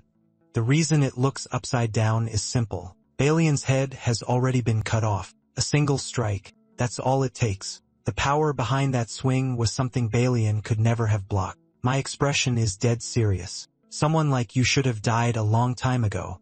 What stands before us now is a headless body. Bella can't believe what she just witnessed. That single strike has shattered everything she thought she knew. With a heavy thud, Balian and his head hit the floor at the same time. Even Ariel stands there wide-eyed. She'd reviewed the scene from the Ogre General battle, but seeing it with her own eyes is something else entirely. If anyone were told about this, they'd never believe it. Then Bella notices chunks of stone raining down from above. The entire ceiling begins to collapse. That strike, its shockwave reached all the way up there. Then amid the falling debris, a light and steady pair of footsteps moves forward. With every step, ripples spread across the floor. Countless pink beams of magic rise from the ground and freeze every falling stone in place. Ariel is still processing what just happened. Compared to what Gray just did, Balian's magic was nothing. She glances over at me. How's your body holding up? That strike was absolutely devastating. With a clatter, the sword slips from my hand and hits the floor. I'm not sure what's happening. My dominant hand is throbbing with pain, and there's a creeping numbness spreading through it. I pick the sword back up. Don't worry too much. I can still move. Ariel lets out a quiet laugh. That's quite an improvement from before. Your training is paying off. I have to agree with her. Back in the village, using this power knocked me out for days. My arm couldn't move at all when I woke up. Now it just hurts. That's progress. That 1 week training under the Sword Saint was worth every second. What I don't realize is that Ariel's gaze has quietly shifted to my right hand. She just used her Eye of God to examine my right arm. The internal damage, it's there again. She walks toward me and says softly, "We're alive because of you." I'm sorry. I let you use that power again. I tell her not to worry about it. I was the one who insisted on stopping Balian. Still, Ariel insists on saying thank you, but what she says next catches me off guard. She tells me not to use that power again, not for a long time. Her voice takes on an almost pleading tone. Please trust what my Eye of God is telling me. If you push it further, the damage will become permanent. I go still for a moment, then I give a slow nod. I understand. Just then, Bella speaks up from behind me. She wants to know, was that magic just now? Because she didn't detect a single ether fluctuation. Honestly, calling that magic doesn't even feel right. So what exactly are you using? Ariel cuts her off before I can answer. I'm sorry, but I need you to let this go. And don't mention anything you saw here to anyone. Bella's curiosity gets the better of her, and she keeps pressing for answers. Ariel 6. Magic begins gathering in her hand. She looks Bella dead in the eyes. If you can't agree to that, I'll have to erase your memory. I'll give you a choice, memory erasure or a magic contract. Bella nearly jumps out of her skin. There's no way she's letting anyone touch her memories. She chooses the magic contract. Ariel conjures a magic contract and lets it hover in front of Bella. Bella signs it without hesitation. The matter is closed. She won't ask again. Ariel asks what we should do next. I tell her that as worried as I am about the experiments, our first priority right now is helping these people. They look nearly lifeless, but they're not dead. They've been put under a magical trance. Ariel snaps her fingers. They're not in immediate danger, but to be safe, we should bring them to the Academy's medical ward. A sphere of golden light materializes before us. It expands outward, wrapping around every test subject in the room. At the very least, this will keep them shielded from any further harm. With the test subject secured, Ariel suggests we go deeper. As she surveys the room again, even she finds it hard to process. Everywhere we look, illegal experiments. Almost all of them involve human sacrifice, either to produce magical catalysts or to artificially enhance human magic ability. Every single one is more brutal than the last. Ariel finds no experiments directly tied to the liquidators. Could that part be happening somewhere else? I find it strange too. In my past life, this place was connected to an event that killed tens of thousands of people. How could simply producing a magical catalyst lead to a disaster on that scale? Then it hits me. My eyes go wide. In my past life, the thing that killed all those people, it was a miasma that surged up from beneath the ground. That realization makes me call out to Ariel and Bella immediately. Bella looks at me puzzled. Did you figure something out? You look worried. Of course I'm worried. I think there might be something beneath us, and if it's connected to the liquidators, I don't even want to think about it. I share my suspicion with Ariel that there might be a hidden passage underground. Ariel looks skeptical. Underground? Who runs experiments down there? Her eye of God sweeps across every crack and seam in the floor, but she finds nothing. No hidden passage, which would mean my guess is wrong. Just as she's about to tell me what she found, she freezes. She tells us not to move, then quickly walks ahead on her own. She crouches down and examines the floor closely. Her eye of God activates again. It's faint, but I can feel traces of short-range teleportation magic. This might be a space that can only be accessed by teleporting in. Based on the residue, the teleportation distance is roughly 300 meters. Something is down there. Ask if she can get us 300 meters down. She says she can. She has her own short-range teleportation portal. She snaps her fingers. Let's see what's down there. A magic formation appears before us. If there's nothing there, the portal should open into solid earth. The door within Ariel's formation slowly opens, and what we see on the other side stops all three of us cold. Stretching before us is a space filled with structures, small buildings of varying sizes. Ariel is stunned. Nobody, not even she, could have expected a space this vast to exist beneath this building. At the same time, Bella senses something wrong. Enormous amounts of ether energy are pouring in from every direction, and the strongest source is coming from the very center. She points to the structure at the heart of it all, surrounded by several towering pillars. Ariel is shaken. It's not just there's something else, a different kind of power, and it's stronger than anything I've ever encountered. When I hear that, I think I already know what it is. Could this different power be? Ariel cuts me off. You're right. The power inside that structure, it belongs to the liquidators. We step inside. There's a door ahead. All three of us suspect the same thing. The source of that power is behind this door. Ariel carefully examines the surrounding area. The power is undeniable, but there's no sign of an actual liquidator. She tries the door. It opens without incident. She can tell the door itself holds no power. It's purely ceremonial, placed here as a symbol, nothing more. So the source of that power isn't the door. It's somewhere else in this room. Ariel's gaze lands on a purple container nearby. She suspects all the power is concentrated within this magical device, and then she does something that catches us completely off guard. I freeze. Are you out of your mind? Are you trying to summon a liquidator? Bella Grace. This is far too dangerous. We have to stop her. Ariel is completely unfazed. Neither of you move. My prediction tells me this device cannot actually summon a liquidator. Trust me. A sharp tearing sound. The door begins to split. The crack widens, and beyond it is pure darkness. Bella and I are frozen. The space is tearing apart. What did you do? Under Ariel's intervention, a thin stream of energy is being drawn out from within. I stare at that dark energy without blinking. No mistake. That is the power of the liquidators. Ariel had already worked out what this device actually does, and summoning a liquidator isn't it. All it does is tear a tiny rift toward wherever the liquidators exist and channel the energy that leaks through. At the center of the room, dark energy rises and drifts through the air. The core used to crystallize that energy was almost certainly human life. By the looks of it, around 10 souls were consumed, but the shaping process may have cost far more. All of this is what Ariel sees through her eye of God. Her guess: most of the people we found upstairs were taken as raw material for this. Bella is baffled. Why go through all this just to collect that power? What are they planning to do with it? Ariel tells Bella to think back to the battle. That black flame Balian used, didn't it seem unusual? That flame came from the red crystal. And that crystal is essentially what these devices produce when they're finished, but the catalyst doesn't have to become fire. If they mass-produce these things, who knows what they could be used for? As she speaks, the crack in the door slowly begins to close. After hearing all this, I'm starting to think Balian may never have intended to summon a liquidator in the first place. Whether he tried and failed or simply didn't want to, I can't say.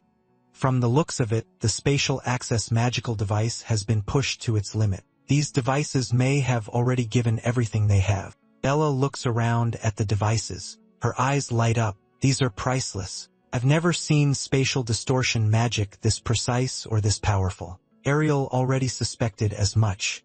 As you said, building even one of these would cost the nation's entire budget. But having 8 of them, only one organization comes to mind. Bella guesses the Discal Empire. She's wrong. They may be the largest nation in the world, but they don't have the magical research capacity to build even one of these. Then who in the world has the resources to pull this off? Ariel's answer is this. There must be an organization whose magical research capabilities surpass even the Empire. I speak up slowly. You're talking about the World United Academy, aren't you? I can't think of anyone else. When I say that, something tightens in Bella's chest. No way. Can't be the World United Academy. Ariel confirms it. Gray is right. No other research institution could support this scale and this budget. It's becoming impossible to deny. The World United Academy is tangled up in the liquidator situation. It finally sinks in for Bella. Wait, you're saying the Academy is behind all of this, but the World United Academy is supposed to protect the world? Ariel 6. You're too naive. I don't understand why you're still refusing to see it, but no other organization could do this. Do you understand now? But I see it differently. This doesn't mean the entire Academy is our enemy. Most of them are still on our side. At least in the world before my rebirth, the Academy's strongest fighters were those on the front lines. They didn't hide behind others. They stood at the forefront of the fight against the liquidators. They even surpassed the liquidator squad. They protected civilians until the very end. Having witnessed that future, I refuse to believe the Academy is humanity's enemy. Ariel nods. As you said, most people in the Academy are likely acting in humanity's interest. They would never sanction experiments that waste lives. But the Academy has countless researchers, each with their own beliefs. Their views aren't unified, and neither are their methods. And then there are facilities like this one. Almost no one truly knows the full picture. Whoever is behind Balian has significant support. There's no way he could have arranged all of this on his own authority. Bella frowns. So even now, we can't fully trust the Academy? That puts us in a really difficult position. A distant look enters Ariel's eyes. She has watched this Academy from the inside for decades. One thing she is certain of, this is not an organization you can trust blindly. Most of them genuinely believe they're working for humanity's benefit. Even the architect of this plan has probably convinced themselves of the same thing. But the truth stays buried in the dark beyond reach. I asked Ariel to search the area, see if there's anything that could lead us to whoever is pulling the strings. Unfortunately, there are no communication devices anywhere in this facility, not even a trace of the maker's magical residue on the devices. Covered up this thoroughly, finding any lead is going to be nearly impossible. And there's one more thing. But before Ariel can finish, a massive explosion erupts behind Bella. I'm caught off guard. What was that? But the explosions aren't targeting us. They're destroying the facility itself. Ariel pieces it together instantly. They installed evidence destruction devices. They didn't detonate immediately because they wanted to lure any intruders in first, then trigger the devices and wipe out everyone along with the evidence. Bella watches Ariel deduce like a detective, then snaps. Now is not the time for analysis. We need to leave. Now Ariel chuckles. So impatient. These are just magical explosives. She slams her paw onto the floor. A World United Academy professor is not going to be stopped by something like this. As she speaks, a golden light blazes across the ground. If I let this kill me, I don't deserve to call myself your teacher. The golden light wraps around all three of us. It grows brighter and brighter. With a sharp whoosh, all three of us vanish from the spot and the 8 magical devices vanish with us. 3 seconds later, on the lawn outside the building, Ariel has teleported us along with the survivors from upstairs onto the open ground outside. I glance at the survivors. They made it out safely, same as us, though they've clearly been through a lot. Bella lets out a long, shaky breath. She really thought that was it for her. I have to agree, that was too close. Ariel Chukles. You'll get used to it. There were more people than I expected, so the teleportation formation slowed down a bit, but it was worth it. We have all 8 magical devices. Once we present these to the Academy, they can't ignore us anymore. In no time, we are back inside the Academy. The man seated across from us speaks. The survivors you brought back are currently receiving treatment in the Academy's medical ward. This is Odumu Alexander, principal of the World United Academy. Thanks to all of you, Balian's illegal experiments have been stopped. He picks up a report on the magical engine sitting on his desk. Each one of these is worth more than an entire nation's budget. Ariel voices her concern.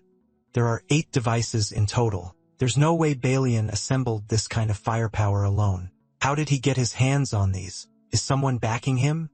Alexander slowly sets down the report. These are stolen goods. The transport was ambushed. All 78 members of the convoy were killed. All 3 of us are stunned. We had no idea this was connected to a robbery.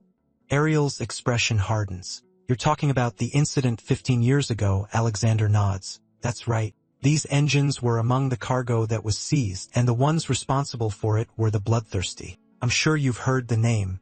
I've heard it. The largest criminal organization in the world, a parasite on humanity.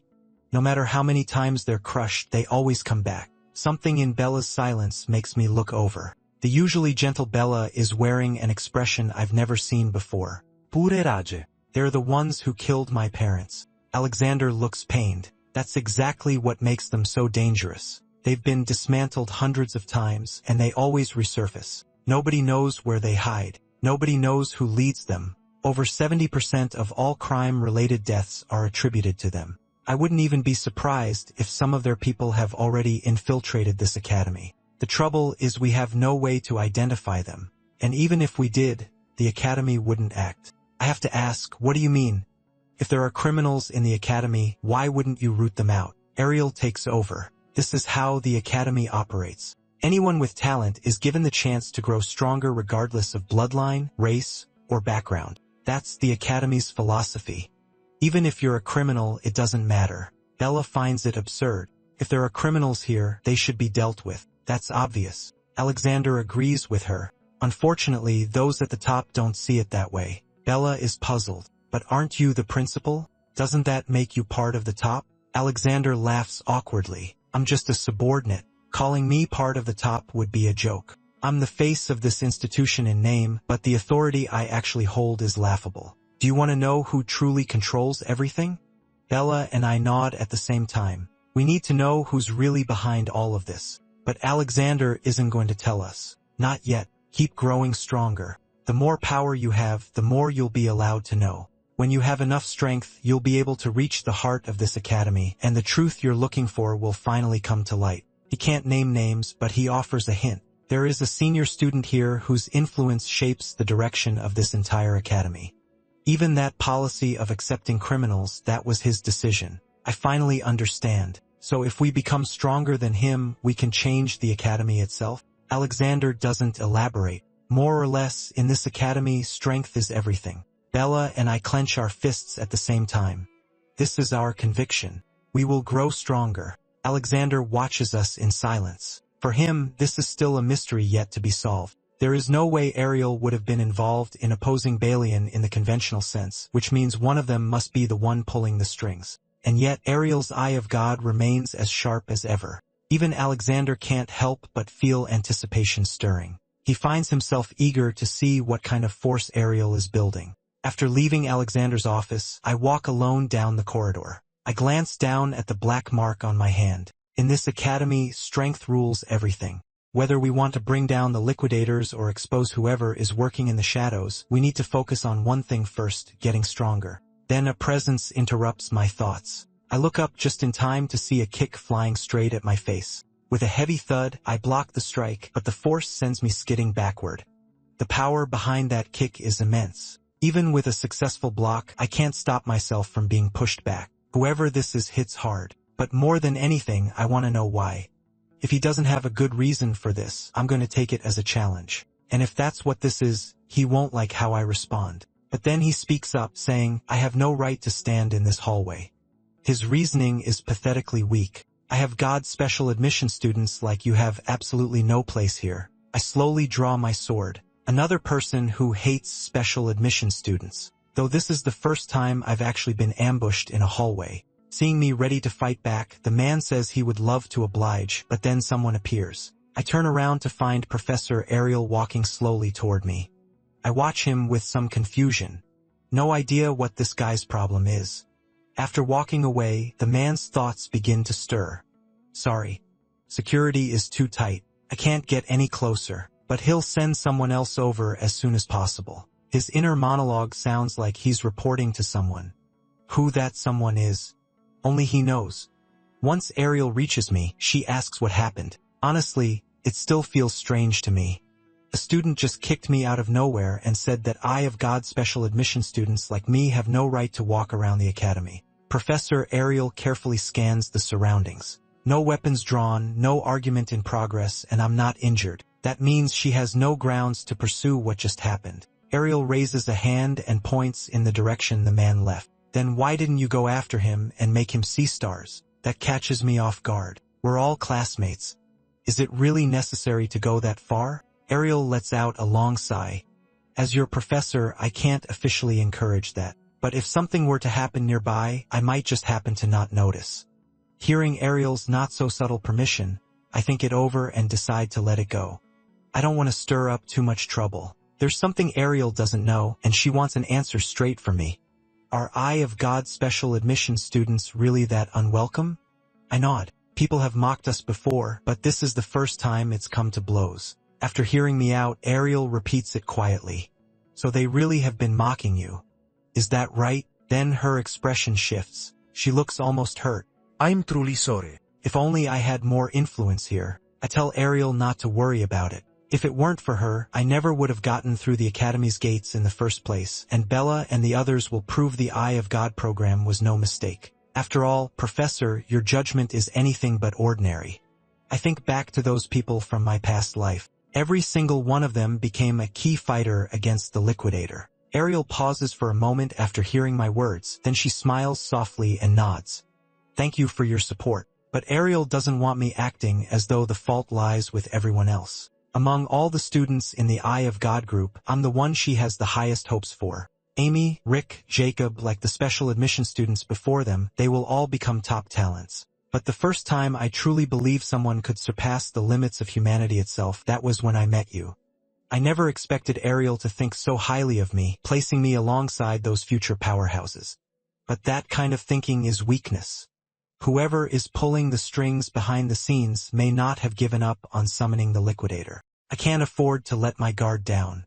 That thing can wipe out every powerful fighter in a single strike. The reason I came back to this timeline is to make sure I can defeat it and take the fate of this world into my own hands. 3 days pass in the blink of an eye. Today's class is a live combat drill for the Sword Arts course. The instructor will pair students by name. Whoever gets matched up fights together. The moment I hear it's a live combat drill, I give it my full attention. I have to take this class seriously.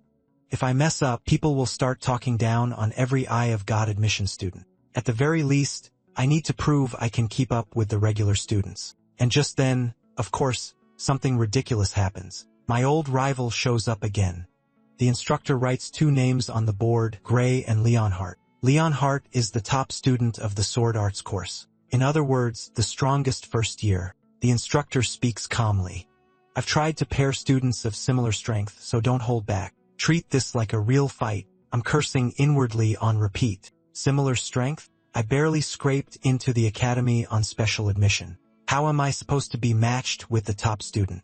On top of that, Leonhardt has never liked Eye of God students. After what happened last time, he's probably been itching to beat me black and blue. Just then, Leonhardt moves from behind me. Let's see what game he's playing. But to my surprise, he walks right up to me and says cheerfully, "Hey, nice to meet you." My expression shifts. I genuinely have no idea what this guy is after. He looks genuinely thrilled. Looks like we're paired up. I'm really happy about this. And in his mind, I never thought I'd get to cross blades with Gray. Being number 1 in class was absolutely worth it. Leonhardt has trained harder than anyone. So please witness my true swordsmanship, Gray.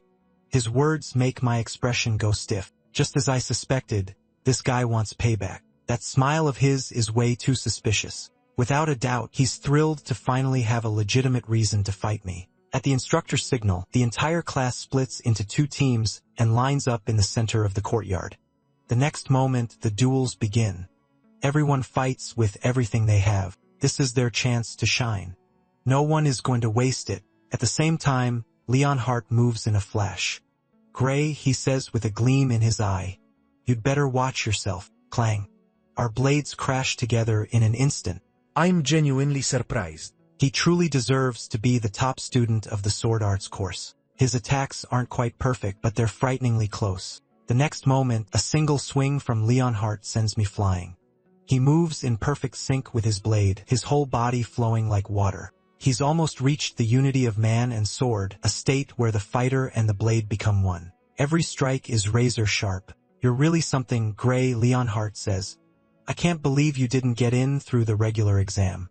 At the sight of this, the other students stop their own duels one by one. They can barely believe it. A special admission student going toe-to-toe with Leonhardt. Feeling the full force of his attacks, I'm quietly in awe. Leonhardt is a true genius. Every single strike leaves no opening whatsoever. Leonhardt admits I'm strong too. That actually irritates me a little. If you've got time to chat, use it to fight. Slash after slash.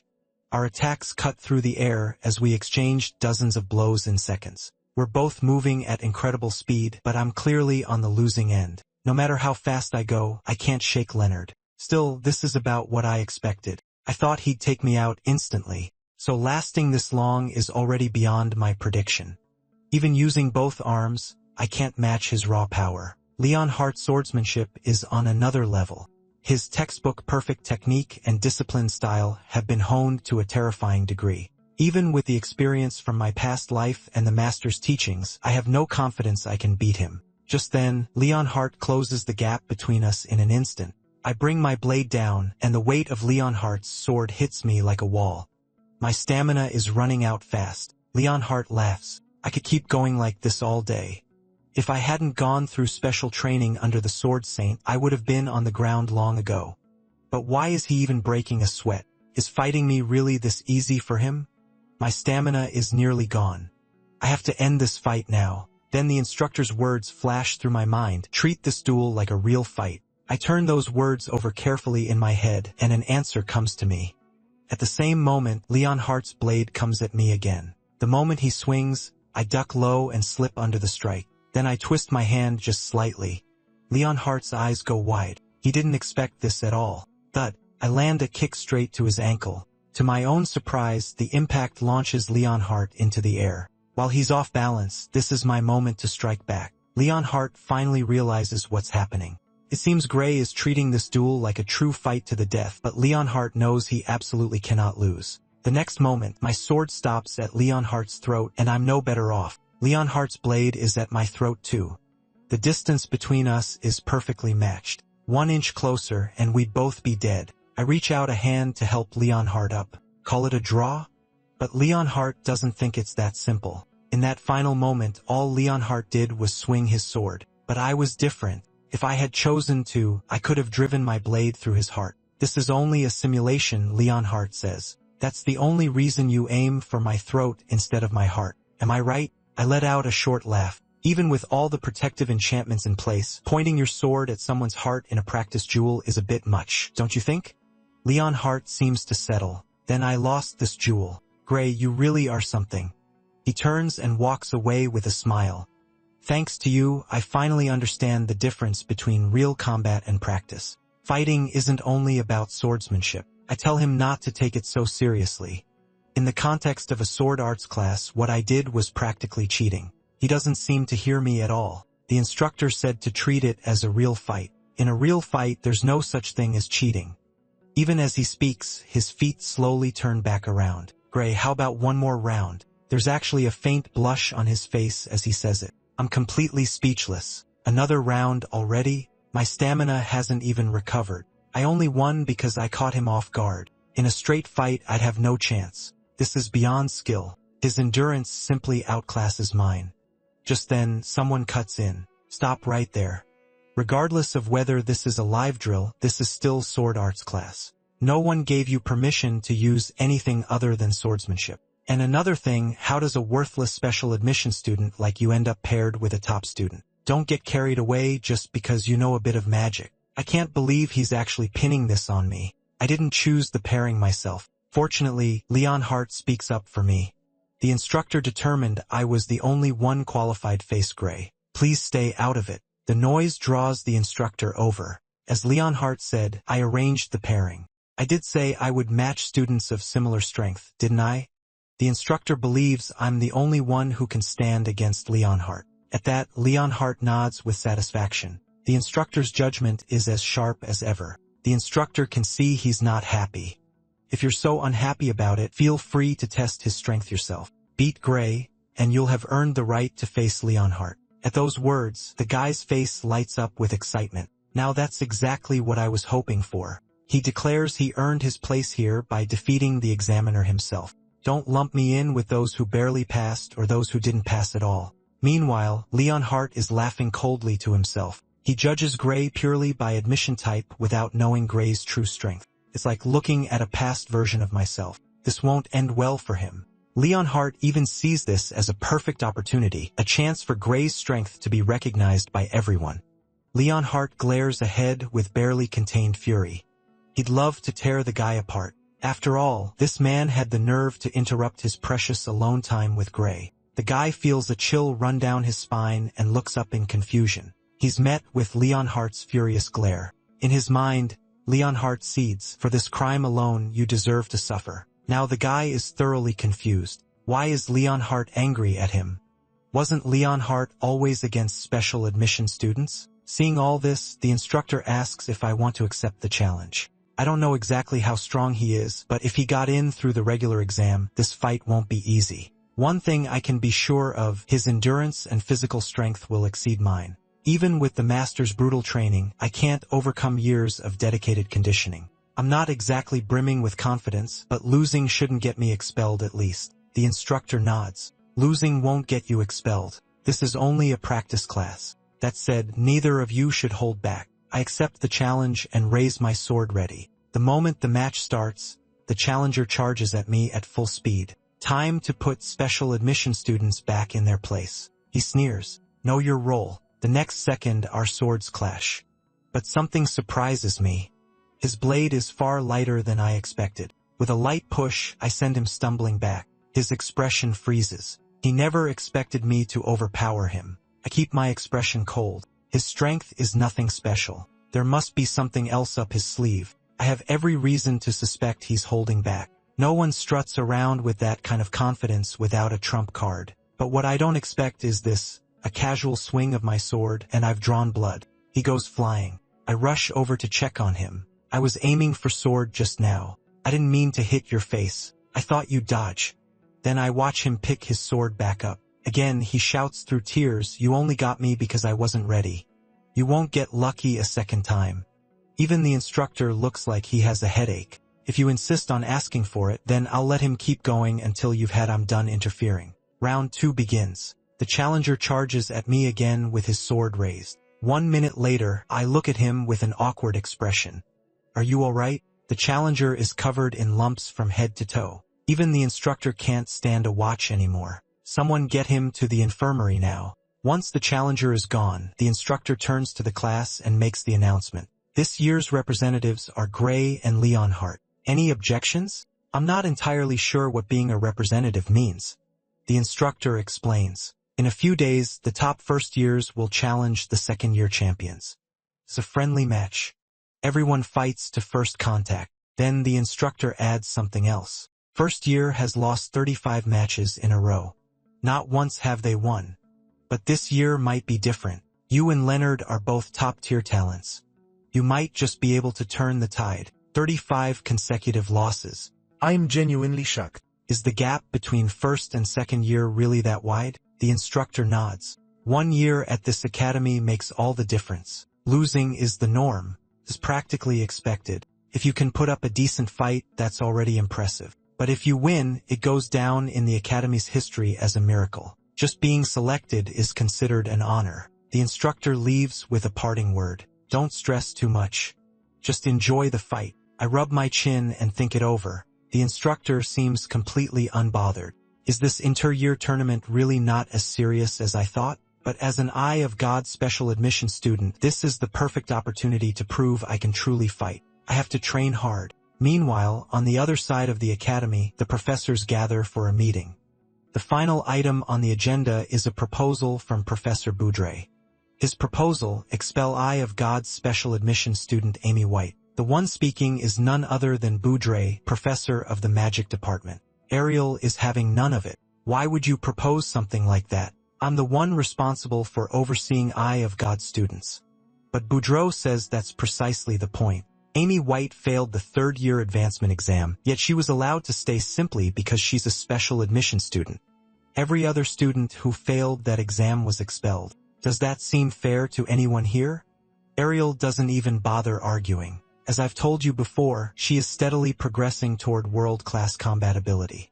The backlash her body is currently suffering is severe. She can't perform at full strength. Without that, she would have passed long ago, and my students are my business. It's not your call to make. Another professor speaks up. Severe backlash, hidden potential, a useless student who's secretly a genius. How long are you going to keep pushing that fantasy? Ariel senses trouble. They came prepared. Her strength is real. The backlash is also real, but she can master it. Maybe tomorrow, maybe the day after. If we expel her, she may lose that chance forever. That tired old excuse. The other professors are done hearing it. You've used that same line before. Is your plan to keep someone who can't meet the academy standards here indefinitely? What they don't understand is that Ariel is doing all of this for the academy's sake. She's doing everything she can to nurture extraordinary talent. Pushing someone out simply because they don't fit neatly into the system goes against everything the academy was built for. Then a heavy-set professor speaks up. You dare talk about talent in front of me? Perhaps past special admission students were somewhat impressive, but this current batch, every single one of them is a failure. Another senior professor scoffs. Jacob, Rick, Amy White, Bella Albright, all mediocre. It seems the great Eye of God is losing its sharpness. Perhaps it's time to consider abolishing the Eye of God program altogether. At those words, Ariel's face goes pale. Abolish? How could you even suggest that? The founding council established this program years ago, but a majority vote among faculty can abolish it just the same. Have you forgotten that? Another voice joins in. Honestly, the current Eye of God students are far from impressive. I've heard Bella has made some progress, but that hardly counts as a significant achievement. And her magic capacity, frankly, it's questionable. Ariel tries to speak, but the professors keep cutting her off. They move in perfect coordination, tearing into every Eye of God student one by one. Ariel knows this is orchestrated. Their goal is to abolish the Eye of God special admission program, and she knows her position among the faculty holds little power now. But many professors do care whether the program benefits the academy. If Ariel wants them on her side, she has to give them no reason to speak against her. Boudreau speaks with the air of a man who has already won. What's wrong? Struck dumb. At least you know you're past your prime. The professors beside him pile on. You may have had your glory days once, but perhaps you should retire before you ruin what's left of your reputation. Ariel can still recognize true talent. Those students need more time to grow. Given that time, they will prove themselves. All she needs to do is make sure none of them are expelled before that moment comes. As long as her students aren't expelled, she is willing to sacrifice anything. Just then, one professor speaks up. I've heard there's a student named Gray, very promising in swordsmanship. In that case, let him enter the inter-year tournament. At that, Boudre smiles a cold, calculated smile. There's nothing more to discuss. He must compete. If Gray can prove himself in swordsmanship, we will use the result to decide the future of the Eye of God program. At those words, Ariel looks toward the Sword Saint seated nearby. The Sword Saint gives a slight shake of his head, a silent warning, don't let Gray fight. So Ariel refuses the proposal. His abilities are not suited for simulated combat, a real fight to the death. That would be a different matter. The next moment, a professor slams his hand on the table. He stares at Ariel with barely controlled anger. Excuses again, Ariel. Fine. Then let's abolish the Eye of God program. Ariel's expression turns to shock. You don't understand. His abilities are beyond anything ordinary swordsmanship can measure. A suffocating silence fills the room. The headmaster moves to close the meeting. Let the Eye of God students compete in the inter-year tournament. We will decide the program's future based on their performance. Ariel's heart sinks. This is not what she wanted. Boudre looks like a man who has gotten exactly what I'm looking forward to this match. Meeting adjourned. Before leaving, the Sword Saint gives Ariel one long heavy look. His eyes are filled with concern for her. Ariel sits alone in her chair, completely still. She knows. My true strength was never fully revealed in a simulated fight, and her standing at this academy is simply too low to change anything, but things are what they are. She still hopes I can achieve something in the inter-year tournament. Ariel breaks down in tears. If Gray fails to make his mark, the Eye of God program may truly be abolished, and every one of those students will be expelled. She is counting on me to save them. And now, the day of the inter-year tournament has arrived. Today, the entire student body gathers to watch first year take on second year. First to be announced, first year's top student, Leonhardt. His opponent is second year's top student, Hamant. Next to be announced, first year challenger, Gray, and my opponent is Dibber. The moment I see him, something clicks. This is the same person who ambushed me in the hallway. Am I really about to face him in this match? Up in the stands, 3 or 4 rows of professors are seated, all eyes fixed on this fight. Boudre watches me with undisguised contempt. He wants to see exactly what I'm made of. Leonhardt asks his opponent whether this many professors usually show up to watch. The answer, not at all. First time he's seen it. Last year, only 3 sword arts professors bothered to attend. Hamant is just as puzzled. Why are there so many professors here today? Then something clicks for Leonhardt. The professors must have heard about Gray, he says with complete confidence. Their taste is impeccable. The more he thinks about it, the more certain he becomes. Hamant stares at him, speechless. Is the top student seriously this devoted to a special admission student? Up in the stands, Boudre responds to Leonhardt's words directly. You guessed correctly. We are here to witness the final battle of the Eye of God special admission students. I don't understand. Final? What does that mean? Boudre turns to Ariel at the sound of my confusion. You didn't tell him? Then he looks back at me and delivers the news with arrogant satisfaction. The Eye of God special admission program is about to be abolished by the academy. The words hit me like a blow. Is that true? Ariel simply lowers her head in silence. Silence is its own answer. So this is why Ariel kept it from me. If she had told me the truth, she feared I would use that power, and using it right now would be the same as throwing my life away. Then she gives me a faint smile. Boudre is just trying to break your focus. Don't let him get to you. Just fight. But I notice it. Ariel's hand is trembling ever so slightly. I slowly close my eyes and speak. Since you've said that, Professor. Boudre scoffs beside me. Do as you like. Go ahead and embarrass yourselves. In Baudre's mind, once you suffer your pitiful defeat, the other professors will finally see that Ariel and her Eye of God influence have lost their edge. Then I finished the sentence I started. Since the professor said that there's no way I'm going to stand by and do nothing. Boudre's expression shifts with a flicker of surprise. I don't care if you look down on me, but I will not allow anyone to question Professor Ariel's judgment. Ariel looks just as shocked. She probably never expected me to say something like that. Boudre jabs a finger in my direction. And what strength did her eyes see in you exactly? Unlike your professor, those of us who haven't lost our minds all seem to agree you're going to lose badly. His words actually make me glad. Then I'll just have to prove you wrong. Boudre looks ready to come down and hit me himself. Who does this arrogant kid think he is? But the professor beside him holds him back. Ariel slowly lowers her head. A quiet hope stirs somewhere inside her. The referee calls out to the competitors. Participants, take your positions with your partners. Ariel is deeply worried for me. If my opponent were simply a strong student, my combat-hardened swordsmanship might give me a fighting chance, but that's exactly where her fear lies. My opponent is something else entirely. Deber, a man who underwent surgical brain augmentation to push his reaction speed beyond human limits. He is, in every sense, a living weapon. Against Gray's ambush-based fighting style, he is the worst possible matchup, and all of this is that madman's doing. She hopes I won't use that power, even if it means losing. So in order to put me at ease, Ariel speaks to me.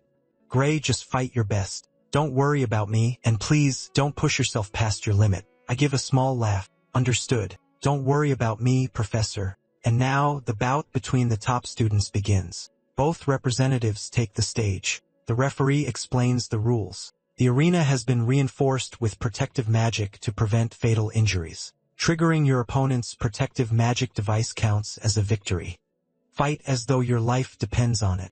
Both fighters look completely confident they'll come out on top, and this clash between the finest students of the year has every eye in the arena locked in.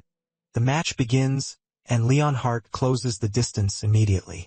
Hamant's expression burns with excitement. Good. Your charge speed is impressive. Let me see what you've really got. Whoosh whoosh. They move so fast their bodies leave after images. The air rings with the clash of two blades. When they come back into sight, the exchange is fierce and relentless. Then Hamant stomps the ground hard. His eyes shift completely. Now they're cold and filled with killing intent. His blade cuts straight toward Leonhardt's vital point. Leonhardt ducks sharply to avoid the strike. Then everyone watches a move they've seen before. Leonhardt plants his arm against the ground and kicks without hesitation. But the movement isn't as fluid as it needs to be, and Hamant finds just enough of an opening to dodge. Leonhardt sighs quietly. It seems I can't fight the way Gray does. Hamant doesn't hold back on the praise. You're quite good. Honestly, you're stronger than I was when I was a first year. Then his excitement spikes. Now let's pick up the pace. Let's see if you can keep up with me. Whoosh. After whoosh, Leonhardt reacts fast, but Hamant keeps him completely on the back foot. Before long, Leonhardt is pushed all the way back to the edge of the barrier. Hamant gives him no room to counter. He steps in and sweeps his blade straight at Leonhardt's throat. At the same moment, the protective magic device activates. The match is over. Leonhardt has lost. Both fighters sheath their swords. Now it's time for the second match. As Leonhardt passes my shoulder, he says quietly, "Good luck. I made my declaration in front of everyone. Now I have to back it up." Before time turned back, I had defeated countless monsters that drove others to despair. Compared to that, the odds this time should still be in my favor. And at that moment, not far from me, a sword drags across the ground as its wielder slowly walks toward me. As he walks, he mutters, "Wait for me in hell. I'll send him to you shortly." So this grim figure intends for this to be a fight to the death and plans to leave my life here on this stage. Just now, I step into the combat arena for an inter-year tournament against an upperclassman from second year. The moment the match begins, I charge straight at him. Against this guy, I can't afford to hold anything back. But what I don't expect, he catches my strike. A slash that fast and he just takes it. Debra swings back with a casual flick of his wrist and sends me flying across the stage. I can't help but be stunned. This guy's raw strength is on another level entirely. Even now, my arms are still trembling from the impact of blocking that single blow. Professor Ariel did mention his reaction speed had improved, but I never imagined his physical strength had been pushed this far too. The gap between us is enormous. No trick I pull is going to be enough. So how am I supposed to fight him? I still have one last card to play, but using it would tear me apart just as badly. Ariel warned me before, no matter what happens, never use that power. In the worst case, it could kill me on the spot. I gave her my words so she wouldn't have to worry. Ariel knows how important this tournament, but the last thing she wants is for me to gamble my life on it. And there's another problem. The arena's protective barrier might not even hold against that kind of force. If I use it, I could kill Dibber outright, so I'm stuck. I need to win this match, but I can't use the one thing that could guarantee it. Before I can think any further, Debber is already closing in, moving at terrifying speed. I have no other choice. I'll just have to figure it out as I go. I raise my blade and block another strike. With a sharp whoosh, Debber snaps his wrist and launches another slash. His attacks flow like water, seamless, without a single break in rhythm. To my eyes, his technique is almost basic, but with his physical ability and reaction speed, taking me down should be effortless. It's not that he lacks skill, he's deliberately holding back. What is he planning? Then Dibber flashes me a cold, sinister grin. My gut drops instantly. This guy is up to something. At that same moment, his attack tears through my guard. In the next instant, he snaps his blade upward and takes aim. The strike is razor sharp. I'm straight at my eyes. There's no way I can dodge in time, and yet I bring my sword across and block it. That stops me cold. Why did he slow down and let me parry? I push him back with a quick counter, but the question is still gnawing at me. In the position I was in just now, there's no way I should have been able to block that in time. Something is deeply wrong. He could have finished me already. So why is he dragging this out? Up in the stands, Ariel senses it immediately. Every one of Deeper's stats is reading abnormally high. Without a moment's hesitation, she activates the Eye of God. She sees it, a mass of violet flame burning inside Deborah's chest. Even she can't identify what kind of power it is. But one thing is certain, whatever it is, it's extremely dangerous. The professors nearby scoff. This is a complete one-sided stomping. Is your precious student really not going to concede? They go on. This second year has quite the nasty streak. He could end it any time he wants, yet he keeps dragging it out. Charming little hobby he's got there. The Eye of God student is barely keeping up with the second year's attacks, and he still won't give up. Doesn't that just prove how outmatched he is? Professor Budra's eyes gleam with mockery. Perhaps he already knows the Eye of God program is on its way out. Maybe this is his way of sending us a message that if we keep waiting, the entire special admission system will collapse into chaos. The professor beside him nods along. Exactly right. What a thoughtful student, truly dedicated to the Academy's well-being. Ariel's voice cuts through their exchange. Stop the match right now. This is dangerous. Professor Boudreau raises an eyebrow. Dangerous? What do you mean? You're talking about a sparring match. Another professor assumes. She doesn't know. Allow me to explain. The arena is covered by a powerful protective enchantment. Any attack with the potential to cause lethal harm is automatically neutralized. That enchantment, it's the near-invisible blue barrier surrounding the stage. That's why students can fight at full force without fear. Unless you have some other reason to stop it, Ariel knows all of this. But it's not enough to protect Gray. The moment those words leave his mouth, a terrifying wave of energy erupts from Dibber's body. Dark aura billows outward, creeping toward the stands, and even Ariel feels a chill run through her. The dread building inside her grows heavier by the second. Her suspicion is confirmed. Something is deeply wrong with this guy. He's trying to kill Gray. Dibber drops into his attack stance. Dark aura coils and rides around his entire body. With a thunderous boom, he swings without hesitation. A massive sword aura tears through the air in his direction. My heart seizes. This power, it's on a completely different scale. There's no way I can meet it head-on. The sword aura surges skyward. A massive explosion shakes the entire arena. When the dust finally settles, I swallow hard. That force, it's absolutely terrifying. A deep gash splits the combat stage clean in two. If I hadn't moved when I did, that would have been me. What shocks me most is that he sliced right through the protective barrier formation. That means the magical protection around this arena is completely useless. Lucky for everyone, he didn't shatter the final defensive layer. Otherwise, Professor Booger would probably be dead right now. This is the moment Ariel seizes. I told you that barrier cannot stop his attacks. She throws out her hand and casts a spell. That damn Bradley.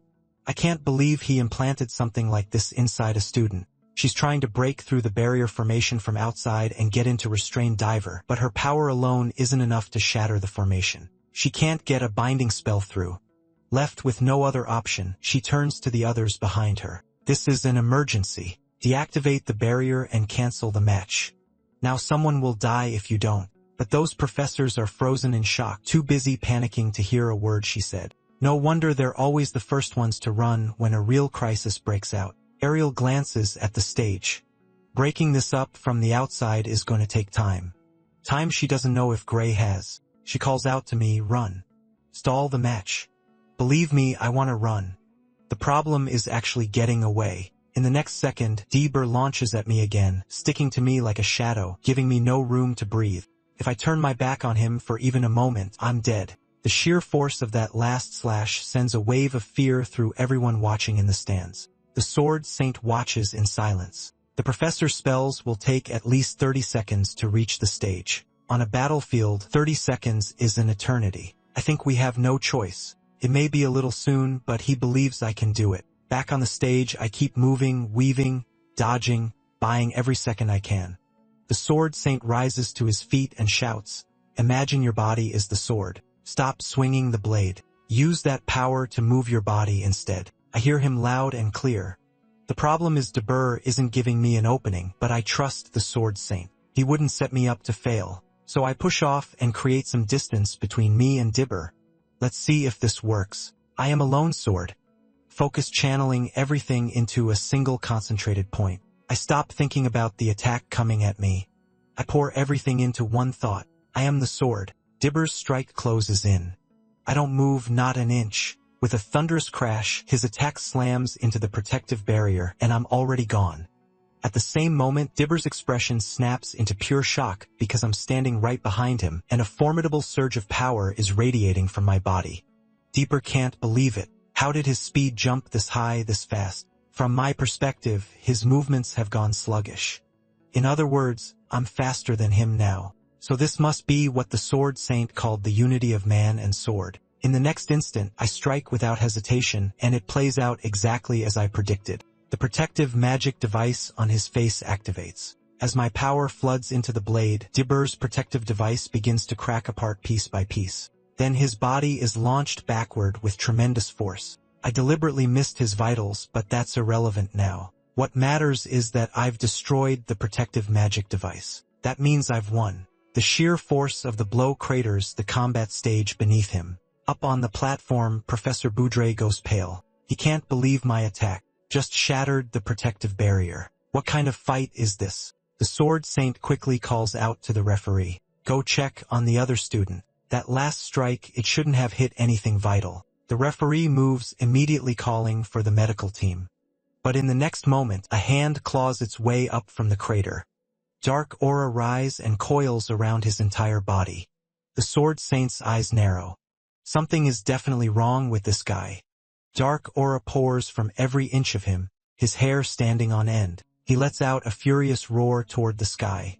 He has completely lost his mind. Ariel immediately warns me the fight isn't over. Stay sharp, but every instinct I have is screaming at me to run. Waves of dark aura surge toward me from every direction. Not only do they carry an overwhelming pressure, they hit with real force and impact. I have no choice but to keep falling back and holding my distance. To my eyes, the dark aura's attack speed isn't quite fast enough to land on me, but the combat stage itself is being obliterated. Professor Bodra is frozen in disbelief. Behind him, people are already scrambling to flee. At the same time, the magic squad arrives. 2 or 3 of them begin working to deactivate the barrier, but it'll take at least 10 more seconds to fully bring it down. 10 seconds feels like an eternity on this battlefield. Those 10 seconds could decide everything. All I can think about is surviving those 10 seconds until the teachers can intervene. But looking at the monster in front of me, he's not going to give me that chance. He's already made up his mind to kill me. His body blurs, and he's right in front of me before I can even react. I throw my sword up just in time to block. But that power, that speed, it sends a chill straight through me. No human being should be capable of this. Something is very wrong with him. Then again, neither am I. I'm hardly one to talk. In the next instant, I mirror what he just did. My silhouette vanishes from where I stood. When I reappear, I'm behind him, and my strike is already fully charged. My eyes are filled with the same killing intent. He came here to end me, so I won't be showing any mercy either. Deborah's reaction speed is remarkable even now. But to my eyes, it's still not fast enough. Then it happens. A mouthful of blood spills from my lips. Is the mysterious power inside me overloading my body? Outside the barrier, Ariel is frantic with worries, screaming at me to run and stop engaging. But what she doesn't know is, the moment I turn my back, I'm dead.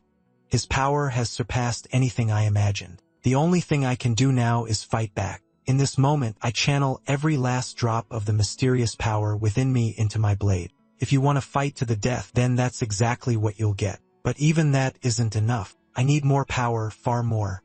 After what feels like an eternity, I feel the power reach its peak. Now it's my turn to hunt. With a clean, sickening slash, 2 severed arms fly through the air. Debur's body is blasted away. Both arms gone. I spared his head deliberately. I need to find out what was done to him. What kind of procedure turned him into this? Debur's pupils fade to nothing. A single ragged scream tears from his throat, and then he's out. This time, the only mercy I showed was letting him live. With a heavy thud, Debur collapses to his knees. Dark aura continues to seep from his severed arms. Ariel is stunned. The 2 magic professors behind her are too. None of them expected me to actually win. When the fight ends, the entire combat stage is in ruins. At that same moment, the barrier is finally brought down. A crowd of instructors led by Ariel rushes onto the stage toward me. Ariel restrains Debur without a word, not sparing a second thought for how badly he's wounded. I pull myself to my feet trembling. Finally, it's over. But the next moment, something is very wrong. Blood erupts from wounds all across my body, every cut and gash sustained during the fight, all of them tearing open at once. The sight nearly stops Ariel's heart. Gray, you have to be okay. She converts every drop of her magical power into healing magic and pours it into me. 3 more professors rush in from behind. Ariel wastes no time. Heal him. Now, a warm wave of energy envelopes me. Slowly, my eyes open. A faint smile crosses my lips. The eye of God's special admission. Kept it. Seeing me awake, Ariel lets out a long, relieved breath. But a second later, she freezes. She didn't expect me to just stand up. 2 of the professors stare in disbelief. Are you sure you're all right? You're already on your feet? I looked at Ariel and asked her to check me with the eye of God. Ariel slowly removes her glasses. Blue light blazes to life in her left eye. But as she scans my condition, her expression shifts to pure shock. She can barely believe what she's seeing. After channeling that much power, my soul doesn't have a single scratch on it. As for my body, the healing magic has done its work. There shouldn't be any pain left. The sword saint chuckles quietly from the side. Looks like it worked. We managed to reduce the backlash exactly as I anticipated. Ariel turns to him with a sharp edge in her voice. Is that what you call reducing the impact? The sword saint senses something off in her tone. He glances over and sees exactly what he feared. Ariel is visibly fuming. If it weren't for the defensive magic, he would have died. The sword saint tries to calm her down. We kept the damage within the range that healing magic could handle. All things considered, that's a good result. Ultimately, the sword saint wants me to be able to withstand the backlash on my own one day. Takes time, and now I understand why he's been pushing me so hard in training. That's what all of this was for. All in all, a lot of things went off script, but the outcome is acceptable. Then Ariel glances over at Debur, now little more than a stump on the ground. This guy had way too much bloodlust in him. Ariel turns to the nearby professor. I think it's time you made the official call on who won this match. Unless you've lost your sight, you should have seen clearly that Debur's protective magic device was triggered by Gray's strike. The winner of this match is Gray, first year. The crowd in the stands erupts. A first year just beat a second year prodigy. Chants of admiration flood the arena. Gray's incredible. The eye of God's special admissions really do produce something extraordinary. This victory ends the first year's 35% match losing streak. Frankly, the Sword Saint doesn't think the record matters anymore. After witnessing this fight, who could possibly question Ariel's judgment in granting that special admission? The principal gives a quiet chuckle. Having witnessed this, we have no choice but to admit she was right. No one will dare support the proposal to abolish the eye of God's special admission anymore. If anything, we should be ashamed for ever considering it. We nearly turned away a student with this kind of talent. Ariel doesn't join the conversation. She stands apart from the others alone. Her body trembles slightly, not from fear, but from emotion. Gray gave her quite the surprise today.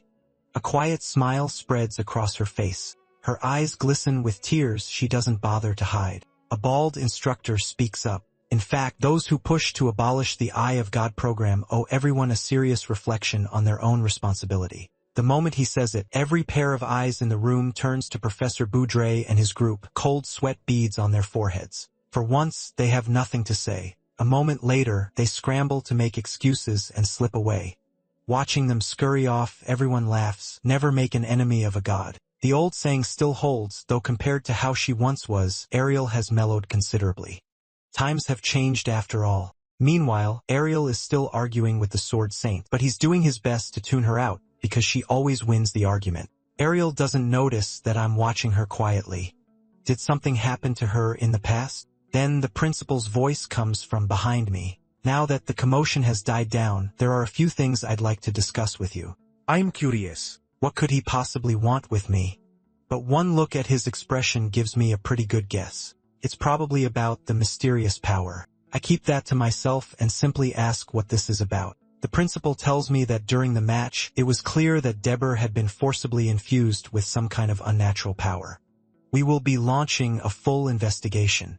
But the fact remains, a match that should have been completely safe nearly cost a student his life. He bows his head respectfully and apologizes. The Academy failed to detect the anomaly in advance, and for that, it bears full responsibility. He came to apologize personally.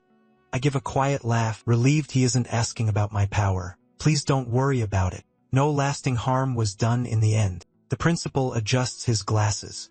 Thank you for your understanding. Now then, after Deborah lost control, you also released some kind of power, didn't you? I sigh inwardly. Nobody in this academy is exactly the straightforward type. They all love the whole friendly first then hostile routine. Sure enough, he went exactly where I was afraid he would. It didn't look like magic, he says. It was something far stranger, a type of power that modern magical theory can't even begin to analyze. He wants to know why I'm studying a power like that. I close my eyes slowly.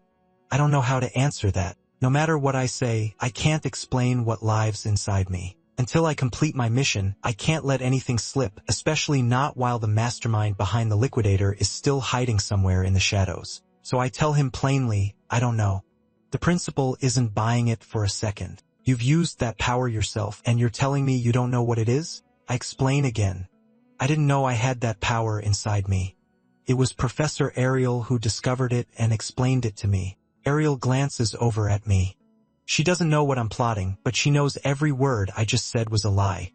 By the time I defeated the ogre general, I was already able to use that power freely. I catch her eye and send a silent message. Please go along with this. To stop the liquidator, I need you to keep playing the role of the one who holds the power. Ariel reads my expression perfectly. So that's your game. You've really thought this through. Honestly, you don't act anything like someone experiencing life for the first time. Don't tell me you're one of those reincarnated heroes from a fantasy novel. Then again, that's too ridiculous to even consider. Ariel walks over slowly. Since you've placed that much trust in me, I suppose I have no choice but to stand up for you. Ariel addresses the principal directly. As you observe, Gray's power cannot be analyzed through conventional magical theory. However, I can see it clearly with my eyes. After studying his power, I asked Professor Heathcote to assist with his training. That's what made today's level of control possible. I'm still researching how to properly guide and develop it. But as for everything related to Gray's power, may I ask that it'd be left entirely in my hands? The principal nods. Having watched that fight myself, I'm in no position to refuse. He then makes his decision. From this point forward, all operations, whether involving Gray or the entire Eye of God special group, will be commanded by Professor Ariel. And should the Academy be able to assist in any way, they need only ask. Both Ariel and I blink in surprise. The Academy just handed her full authority. We exchange a glance, and in that look we're both smiling. The principal speaks again. Now then, let's proceed to the underground medical ward to examine Deborah's condition. I'll need your eyes for this. Please come with me. With that, Ariel and the principal leave together. 3 hours pass in what feels like an instant. The moment Ariel finishes her investigation, she calls me in immediately. According to her findings, the power used in Deborah's body is nearly identical to the liquidator's power. The power that erupted from Deborah is exactly the same as what we witnessed in that laboratory. Without a doubt, the same dark crystal from that research facility was used on him, but I can't quite grasp it. What exactly happened to him? Then Ariel says something that stops me cold. That person was already dead long ago. All that remained of his soul was the ability to receive and execute commands. So when that power was triggered, Deborah immediately lost control. All of it was a result of what was done to him. It's possible that the moment the power was implanted inside him, the person he was ceased to exist. And the reason he came specifically to challenge you, you've been targeted. This was retaliation for the death of Professor Bradley. That thought leads me somewhere darker. If Debur was tampered with after Balian's death, doesn't that mean there's a third party involved? Ariel is sharp. She's already thought of that. Exactly. There's definitely a bigger player hiding behind all of this. I'll keep digging into the connections, but it's gonna take time. Ariel's instincts tell her the Academy itself is somehow involved. The World United Academy is far less straightforward than anyone thought. I tell her I understand, and that if there's anything she needs, she only has to say the word. Ariel rests her hand on the windowsill, letting the last warmth of the setting sun fall across her fingers. She speaks quietly. Thank you. Because of you, what should have been a losing situation was turned around, and about your power, it seems you've learned to use it without damaging your soul. I scratched the back of my head sheepishly. Yeah. Though the backlash on my body was worse than before. But what Ariel says next leaves me puzzled. She tells me not to worry because the Sword Saint has advanced my training to the next stage. My heart leaps. Is that really true? The Sword Saint deserves full credit for this. Without him, I never would have been able to manage the power's recoil. Ariel nods. He'll guide you through the next stage of training. Train under him, and you'll learn to control that power at a level far beyond where you are now. The next day, I begin training with the Sword Saint. This time, the training round is filled with combat dummies surrounding me from all sides. The Sword Saint calls out from behind me. Training like this is dangerous and painful. If you're willing to take a slower pace, there are safer options. Are you sure about this? Behind the Sword Saint, a group of instructors watches closely. They're taking me seriously. Now I nod. This is exactly the kind of dangerous training I need to push my power to the next level. Seeing my resolve, the Sword Saint stops arguing, then begin. I close my eyes slowly and center myself. I recall what the Sword Saint told me before. Imagine yourself as the sword. I am a lone sword. I hold on to that feeling. Gradually, the mysterious power begins to surface along the blade. Before I even realize it, the power has spread through my entire body. I open my eyes. Training begins now. With a single sharp slash, every combat dummy in front of me is reduced to fragments. The speed of that strike, it's at the absolute limit. With the mysterious power flowing through the blade, a casual swing is more than enough to shatter them. Wherever my silhouette passes, the slightest flick of the sword shatters everything in my path. My goal today, destroy every last dummy as fast as possible. The other instructors watching are visibly stunned. Unbelievable. His speed is extraordinary, but the Sword Saint's expression is more complicated. He spotted something wrong. At that moment, I swing at the next combat dummy. The next moment, blood bursts from across my body just like before, but I know I can't stop. Gritting through the pain, I swing again, and after that final slash, I collapse. That's the cue for the instructors behind me. They step forward immediately, channeling healing magic into my body. As the healing magic flows through me, the blood across my forehead gradually fades. I'm completely unfazed, like nothing happened. Thank you. The Sword Saint laughs. Not bad. You held on a little longer than last time. With enough repetition, your body should gradually learn to endure the backlash. I flexed my wrist. I was so focused that I missed something important. While I was in that heightened state, I couldn't feel the pain. But the truth is, using this power is excruciating. The Sword Saint walks toward me slowly. Pain and suffering mean you're pushing past your limits. I know this training is excessive. Whether you continue is your choice, and I answer him with actions. Excessive or not, I'm gonna keep going. I don't have the luxury of time. I ask the Sword Saint for another round. I need my body to adapt to this power as quickly as possible. But then the sound of heels clicks into the room, and a voice tells us to stop. It's Professor Ariel. She does not look pleased. She tells me flatly, this training can only be done once per day. She's looking out for me. Repeating it could cause damage. I tell her it's fine. My body's already been healed by the other instructors. Using this method, my soul shouldn't be taking any damage. But Ariel disagrees. Physical damage can be healed. But if your mind takes another heavy hit before it's fully stabilized, that's a different problem entirely. It could end up affecting the very level at which you can wield your sword. I know this better than anyone. I've lived through it firsthand. That hidden injury was the very reason I couldn't unleash my full power when it mattered most. The Sword Saint speaks up. Honestly, I'm relieved. Even I couldn't handle repeating this kind of training multiple times in a day.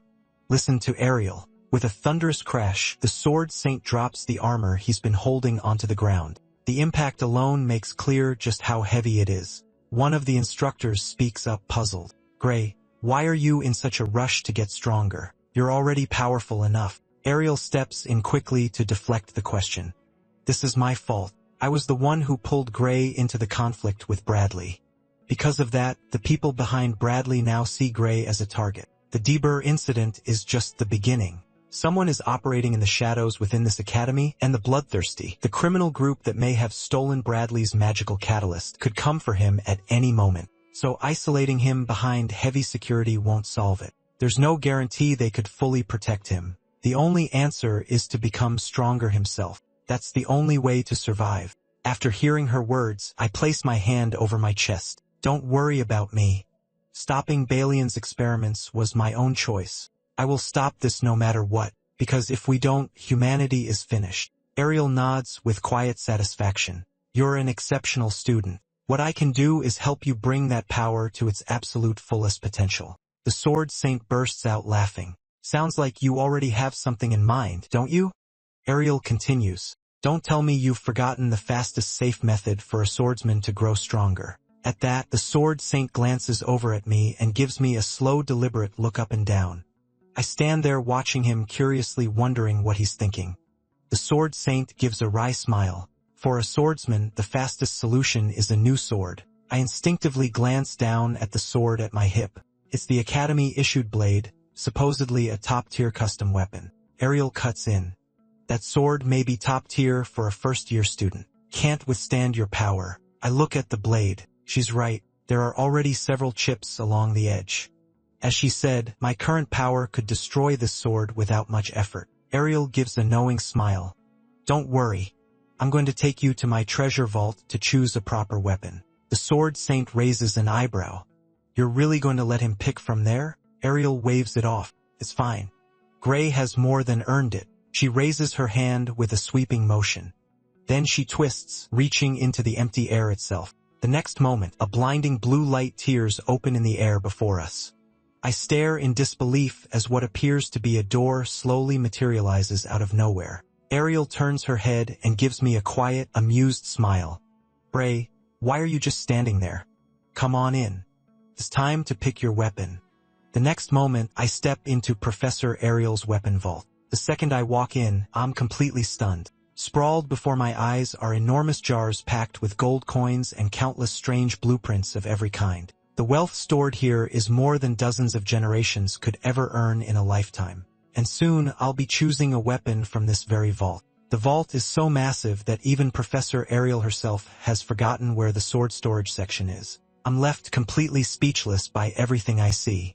The sword saint speaks calmly. What you're here to do today is simple. Pick a sword. Professor Ariel tells me not to hold back. Pick the best one. This chance won't come again. I scan the room.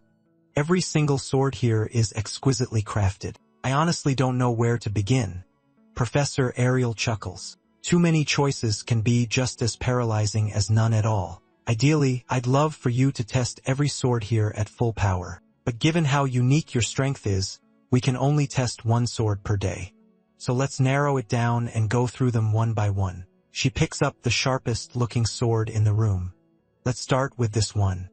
The moment I grip it, something feels off. This sword is absurdly heavy. Swinging it would kill my speed. Professor Ariel knows this, of course. But its cutting power is exceptional, she adds. She snaps her fingers and a wooden post appears right in front of me. I swing the sword. With a thunderous crash, the wooden post is obliterated. Just as Professor Ariel said, its sharpness is on another level. I'm genuinely shocked. I've never seen a blade this sharp in my life. But both Professor Ariel and the sword saint agree, this sword isn't right for me. The power is undeniable, but in real combat it's too sluggish. No matter how sharp a blade is, it means nothing if it can't hit its target. I'm not so sure about that. Against massive, heavily armored enemies, divine beasts, fortifications, this might actually be the perfect weapon. Professor Ariel tells me not to worry. She's gonna give me a magical storage pouch.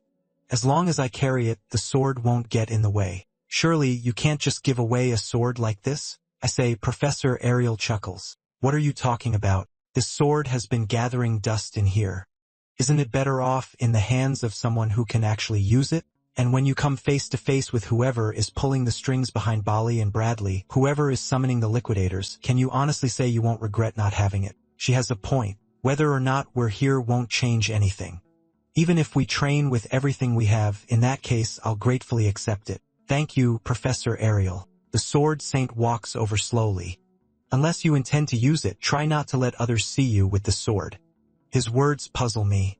He explains, if this sword were ever put on the market, it would be worth at least 10 billion, no less than 10,000 gold coins. My jaw nearly hits the floor. I've never heard a number that absurd in my life. I never expected Professor Ariel to hand over something this valuable so casually. I immediately try to give it back, but she waves me off. I don't accept returns, especially not on something someone's already handled. My expression makes her burst out laughing. I said it's yours, and I mean it. That way you won't hold back when you use it. I think she must be joking, but she tells me she never jokes. If spending 10 billion can protect an Eye of God special admission student, I'm more than happy to do it. This sword is a reward for everything you've done. Even so, I hesitate in front of such an extraordinary gift. Professor Ariel finds my hesitation wishy-washy. What are you saying? 10 billion isn't worth spending? Am I, Ariel, really that unimpressive to you? I finally accept the sword, and I promise her I'll take good care of it. That finally brings a satisfied smile to her face. Beyond that, there are plenty of standard swords suited for everyday combat. Come take a look. I never imagined Professor Ariel's treasure vault would be this breathtaking. The Sword Saint beside me murmurs, there is no one in this world whose vision rivals that of Ariel, the Eye of God. That's why she can generate wealth effortlessly whenever she pleases. Professor Ariel turns to the Sword Saint. As a good teacher, which one do you think is the Sword Saint? Begins scanning the collection carefully. His gaze settles on a sword with a golden hilt. Gray. Give this one a try. See how it feels. I pick it up and examine it closely. With a sharp whoosh, I swing it down, and the feeling is wonderful. Feels incredibly light in my hand. I swing again, whoosh whoosh, and the crisp sound of the blade cutting through the air is almost musical. The more I swing, the better it feels. I go through over 20 strikes in a row. It handles well, a finely crafted sword, no question.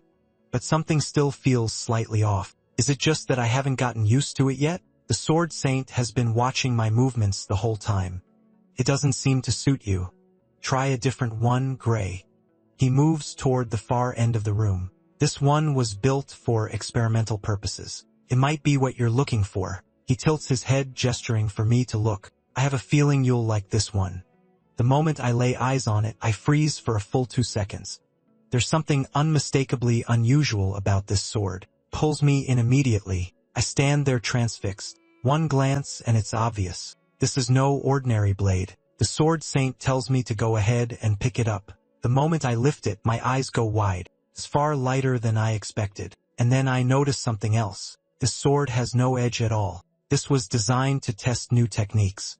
It was never meant for real combat, the Sword Saint explains. It's essentially an unsharpened block of steel, but it's extraordinarily durable. Gray, this sword might actually be perfect for you. You mean my strength doesn't even require a sharpened blade? Exactly. I suspect no sword, no matter how powerful, can truly contain your strength. The Sword Saint fixes me with a measured look. If you keep growing stronger, every sword in this vault may eventually hold you back. They'll only slow your progress. If that's the case, wouldn't it be better to look toward a future where you no longer rely on the blade itself to fight? With that, I slowly hand the sword back to him.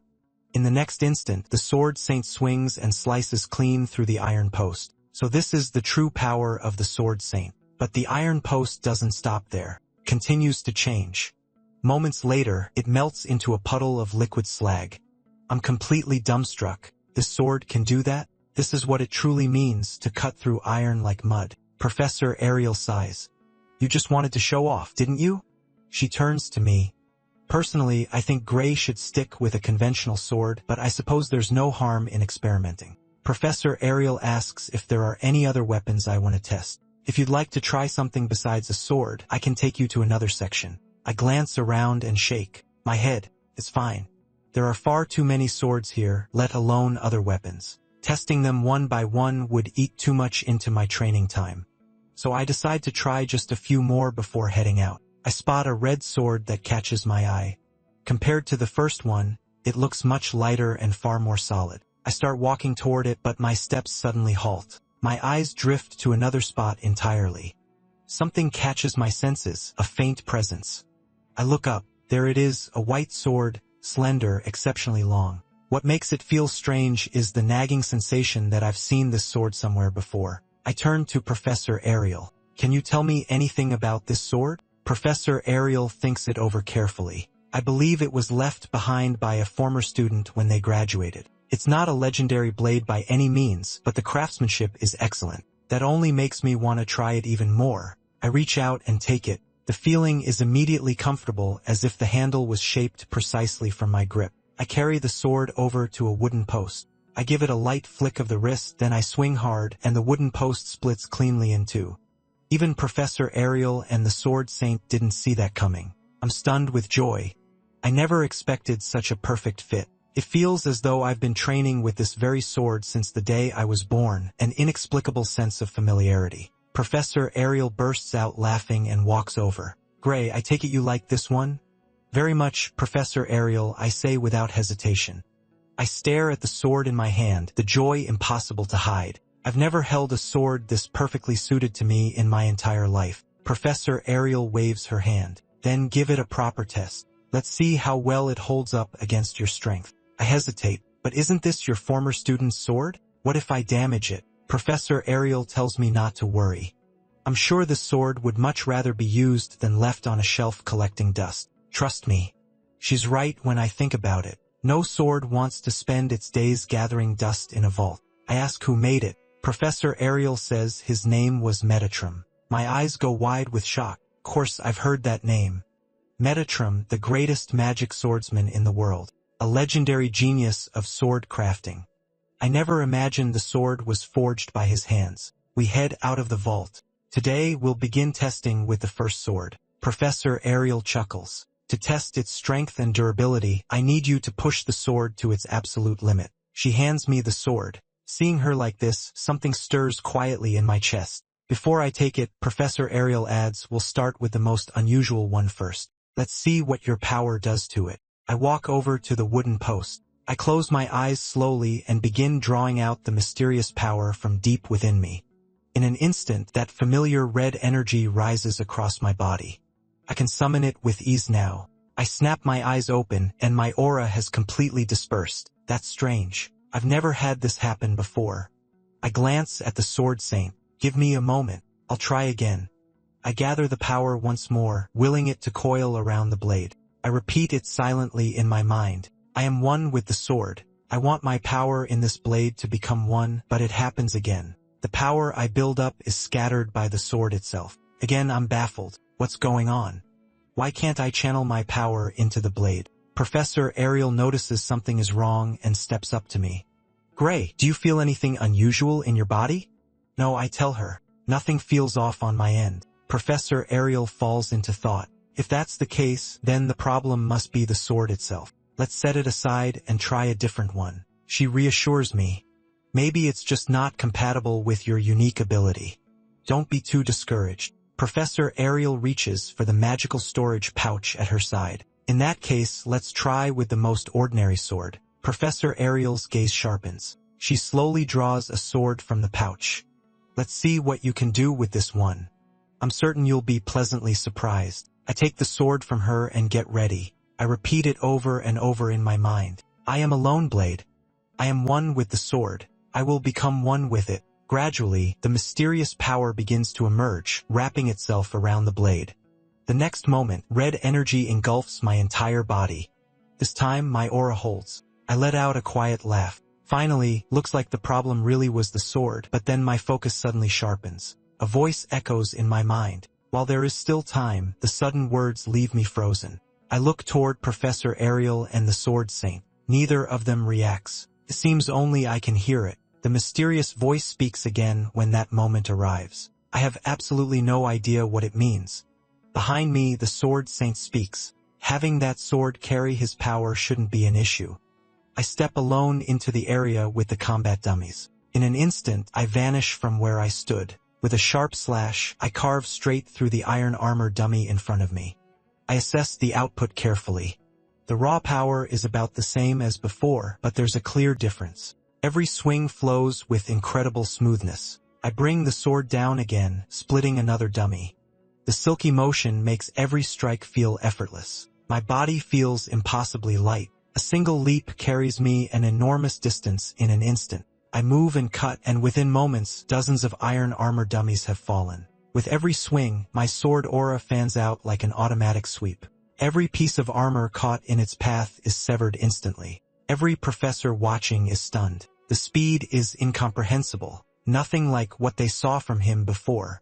From a distance, my figure has completely disappeared. All that's visible is red sword aura slashing relentlessly in every direction. In this moment, I feel as if I'm flying. The sensation of complete freedom peaks inside me. With a heavy clang, I bring my sword down and take the head clean off another iron armor dummy. My eyes flash. I decide to push harder. I want to test my absolute limit speed, but the next second I stop cold. Every single post and dummy in front of me has already been destroyed. I'm surprised. I've already completed today's objective, but why does it feel like almost no time passed at all? I look around. The number of targets is exactly the same as before, yet my speed has more than doubled. With the same amount of time, I used to clear about half the targets. Now I've wiped out every single one. Not far away, Professor Ariel watches me, puzzled. She calls my name.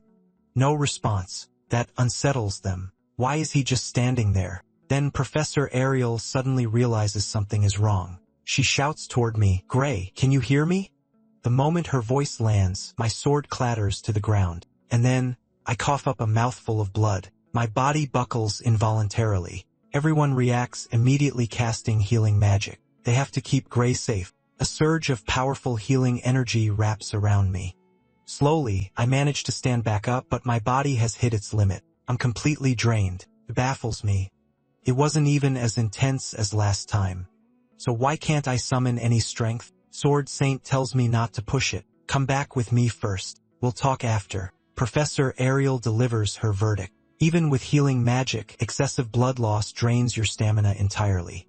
You need to rest. The Sword Saint tells me I've broken through a barrier that was thought to be unbreakable. That's a good sign, but you still can't afford to push yourself past the edge. Professor Ariel crouches down and picks up the sword. Acting without awareness of your own physical condition is just as dangerous. In real combat, if there's no dedicated healer with you, you need to be careful. Professor Ariel raises the sword and examines it carefully with her eye of God. What she finds astonishes her. After everything it just went through, not a single scratch on the blade. This is a truly extraordinary sword. The student who left this sword behind was clearly no ordinary person, and the sword's glow seems even more intense than before. Is it her imagination, or could this be a growth-type weapon? Professor Ariel studies the reflection on the blade intently. The longer she looks, the more uneasy she becomes. Then she spins around sharply. She sensed a killing intent. "What's wrong, Professor?" asked. At that exact moment, a massive explosion tears through the academic building. The shockwave is powerful enough to whip Professor Ariel's hair violently in the wind. The Sword Saint and I are both left stunned. What is going on? With a thunderous roar, chunks of debris rain down in front of us. I look up, and the World United Academy building is already engulfed in smoke and flames. Students are fleeing in every direction, faces pale with panic. Some of the professors have already activated magic barriers, prioritizing the protection of students. I'm still in a daze. What happened? This all came out of nowhere. The Sword Saint speaks quietly. That area houses a dangerous material storage. I can already see the crimson flames burning inside. This was no accident. It was deliberate. In the moment of the explosion, Sword Saint glimpsed what appeared to be a teleportation magic formation. Are they actually bold enough to openly raid the Academy's headquarters? One of the professors pushes back. That can't be right. The vault walls are protected by powerful anti-teleportation magic and can withstand most explosive spells. But Professor Ariel alone sees through to the truth. She detects the liquidator's energy woven into the smoke. My heart seizes.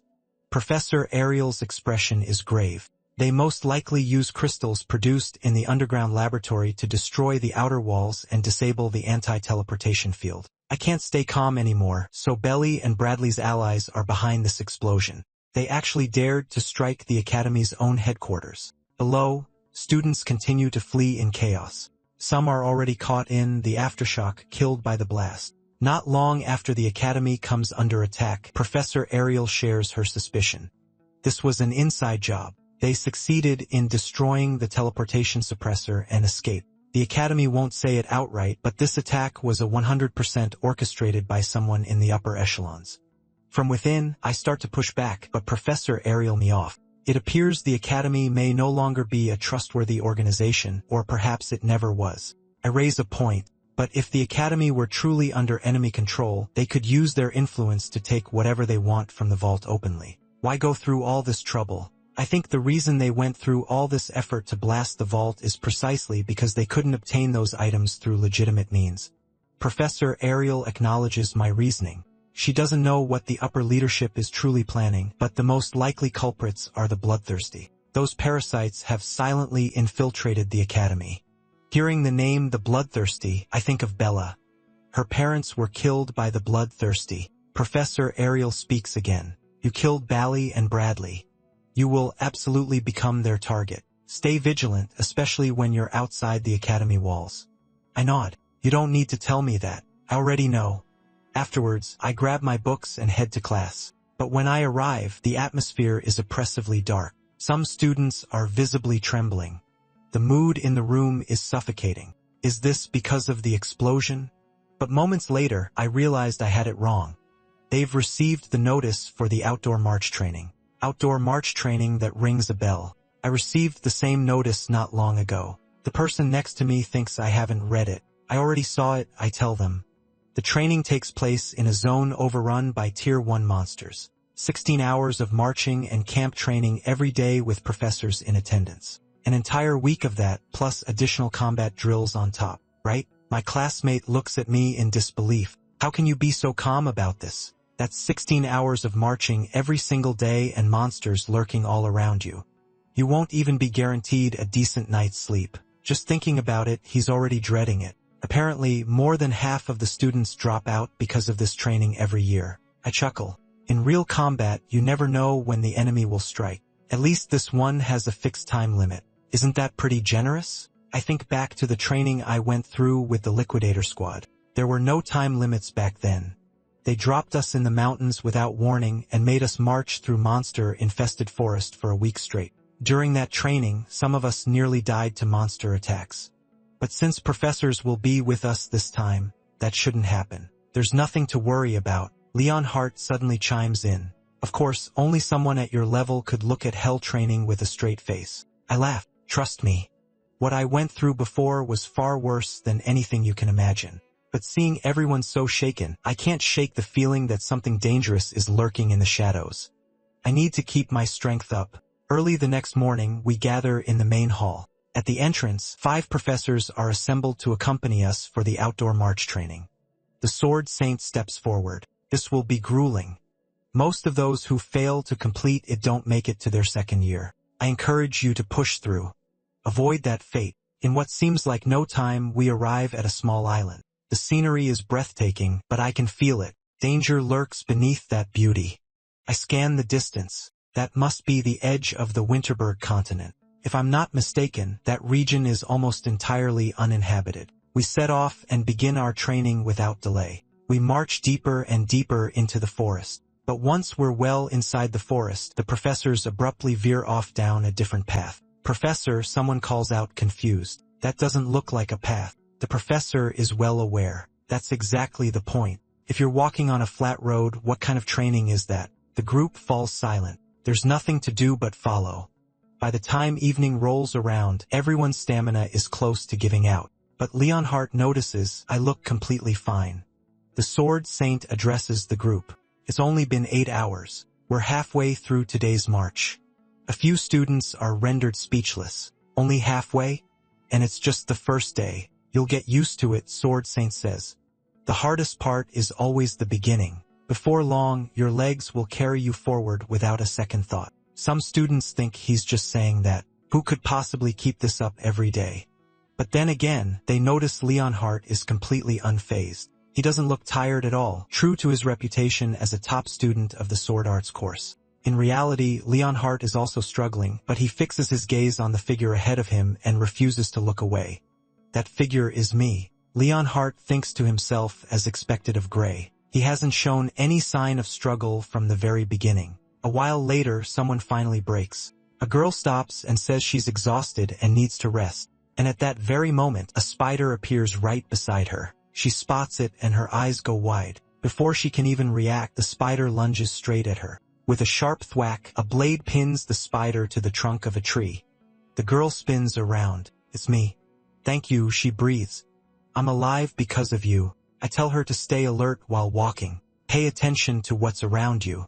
Some insects out here are venomous. If one gets on your face, you'll be in serious trouble. Leonhardt realizes I'm not just walking. I've been ready for any ambush the entire time. He can't spot a single gap in my guard. To maintain this level of combat readiness after 8 hours of continuous marching, he can barely imagine what level I've reached or how much I've trained to get there. My stamina is holding up fine for now. The training I endured before coming here is paying off. I still remember how brutal that training was.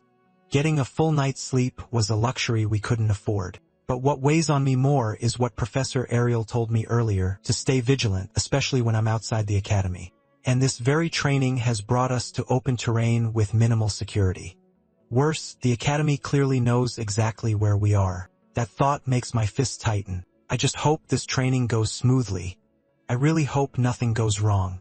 As the first day draws to a close, we gather together and stop. Everyone breathes a sigh of relief and wonders what the school has in store next. The mustachio professor steps forward and speaks. From this point on, we will begin. The meal whispers erupt through the group. Finally, we get to eat. The thought of food makes them cheer with unbridled joy. The elation is so overwhelming, it wipes away all the exhaustion of the day and the fact that they're still in the middle of outdoor training. Someone is so moved they actually tear up. The professor said we get to eat. We finally get to rest. I don't share the excitement. The phrase meal drill gives me a bad feeling the moment I hear it. And just as I suspected, the mustachio professor fixes them with a flat stare. What on earth are you all talking about? Rest? Absolutely not. This drill trains you to prepare your own meals while on the march. You cook it yourselves. Understood? Just as I thought. The entire group freezes on the spot. Before anyone can react, the mustachio professor divides us into squads, balancing the strength distribution as evenly as possible.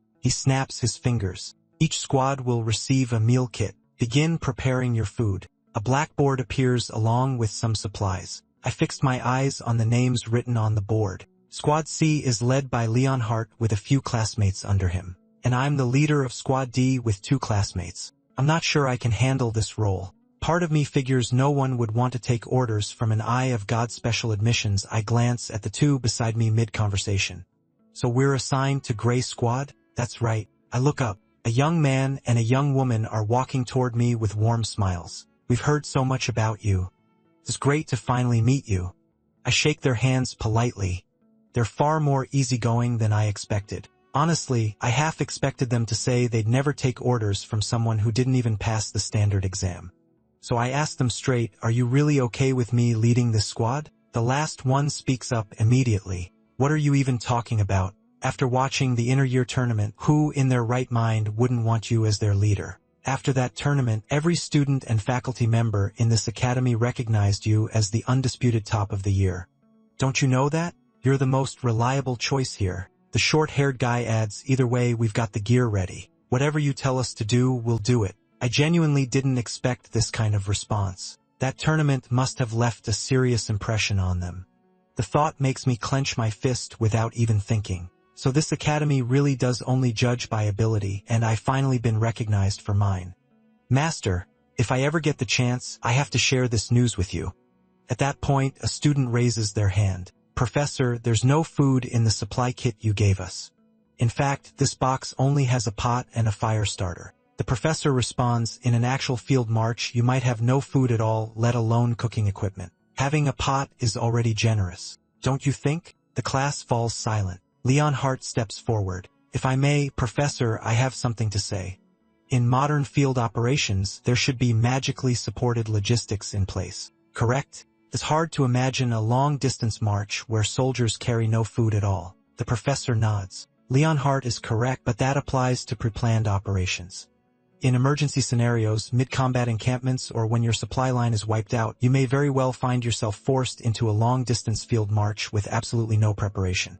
Furthermore, magical storage pouches are exceptionally rare and valuable items. Unless you're part of a large-scale force, you carry your own gear just like you're doing now.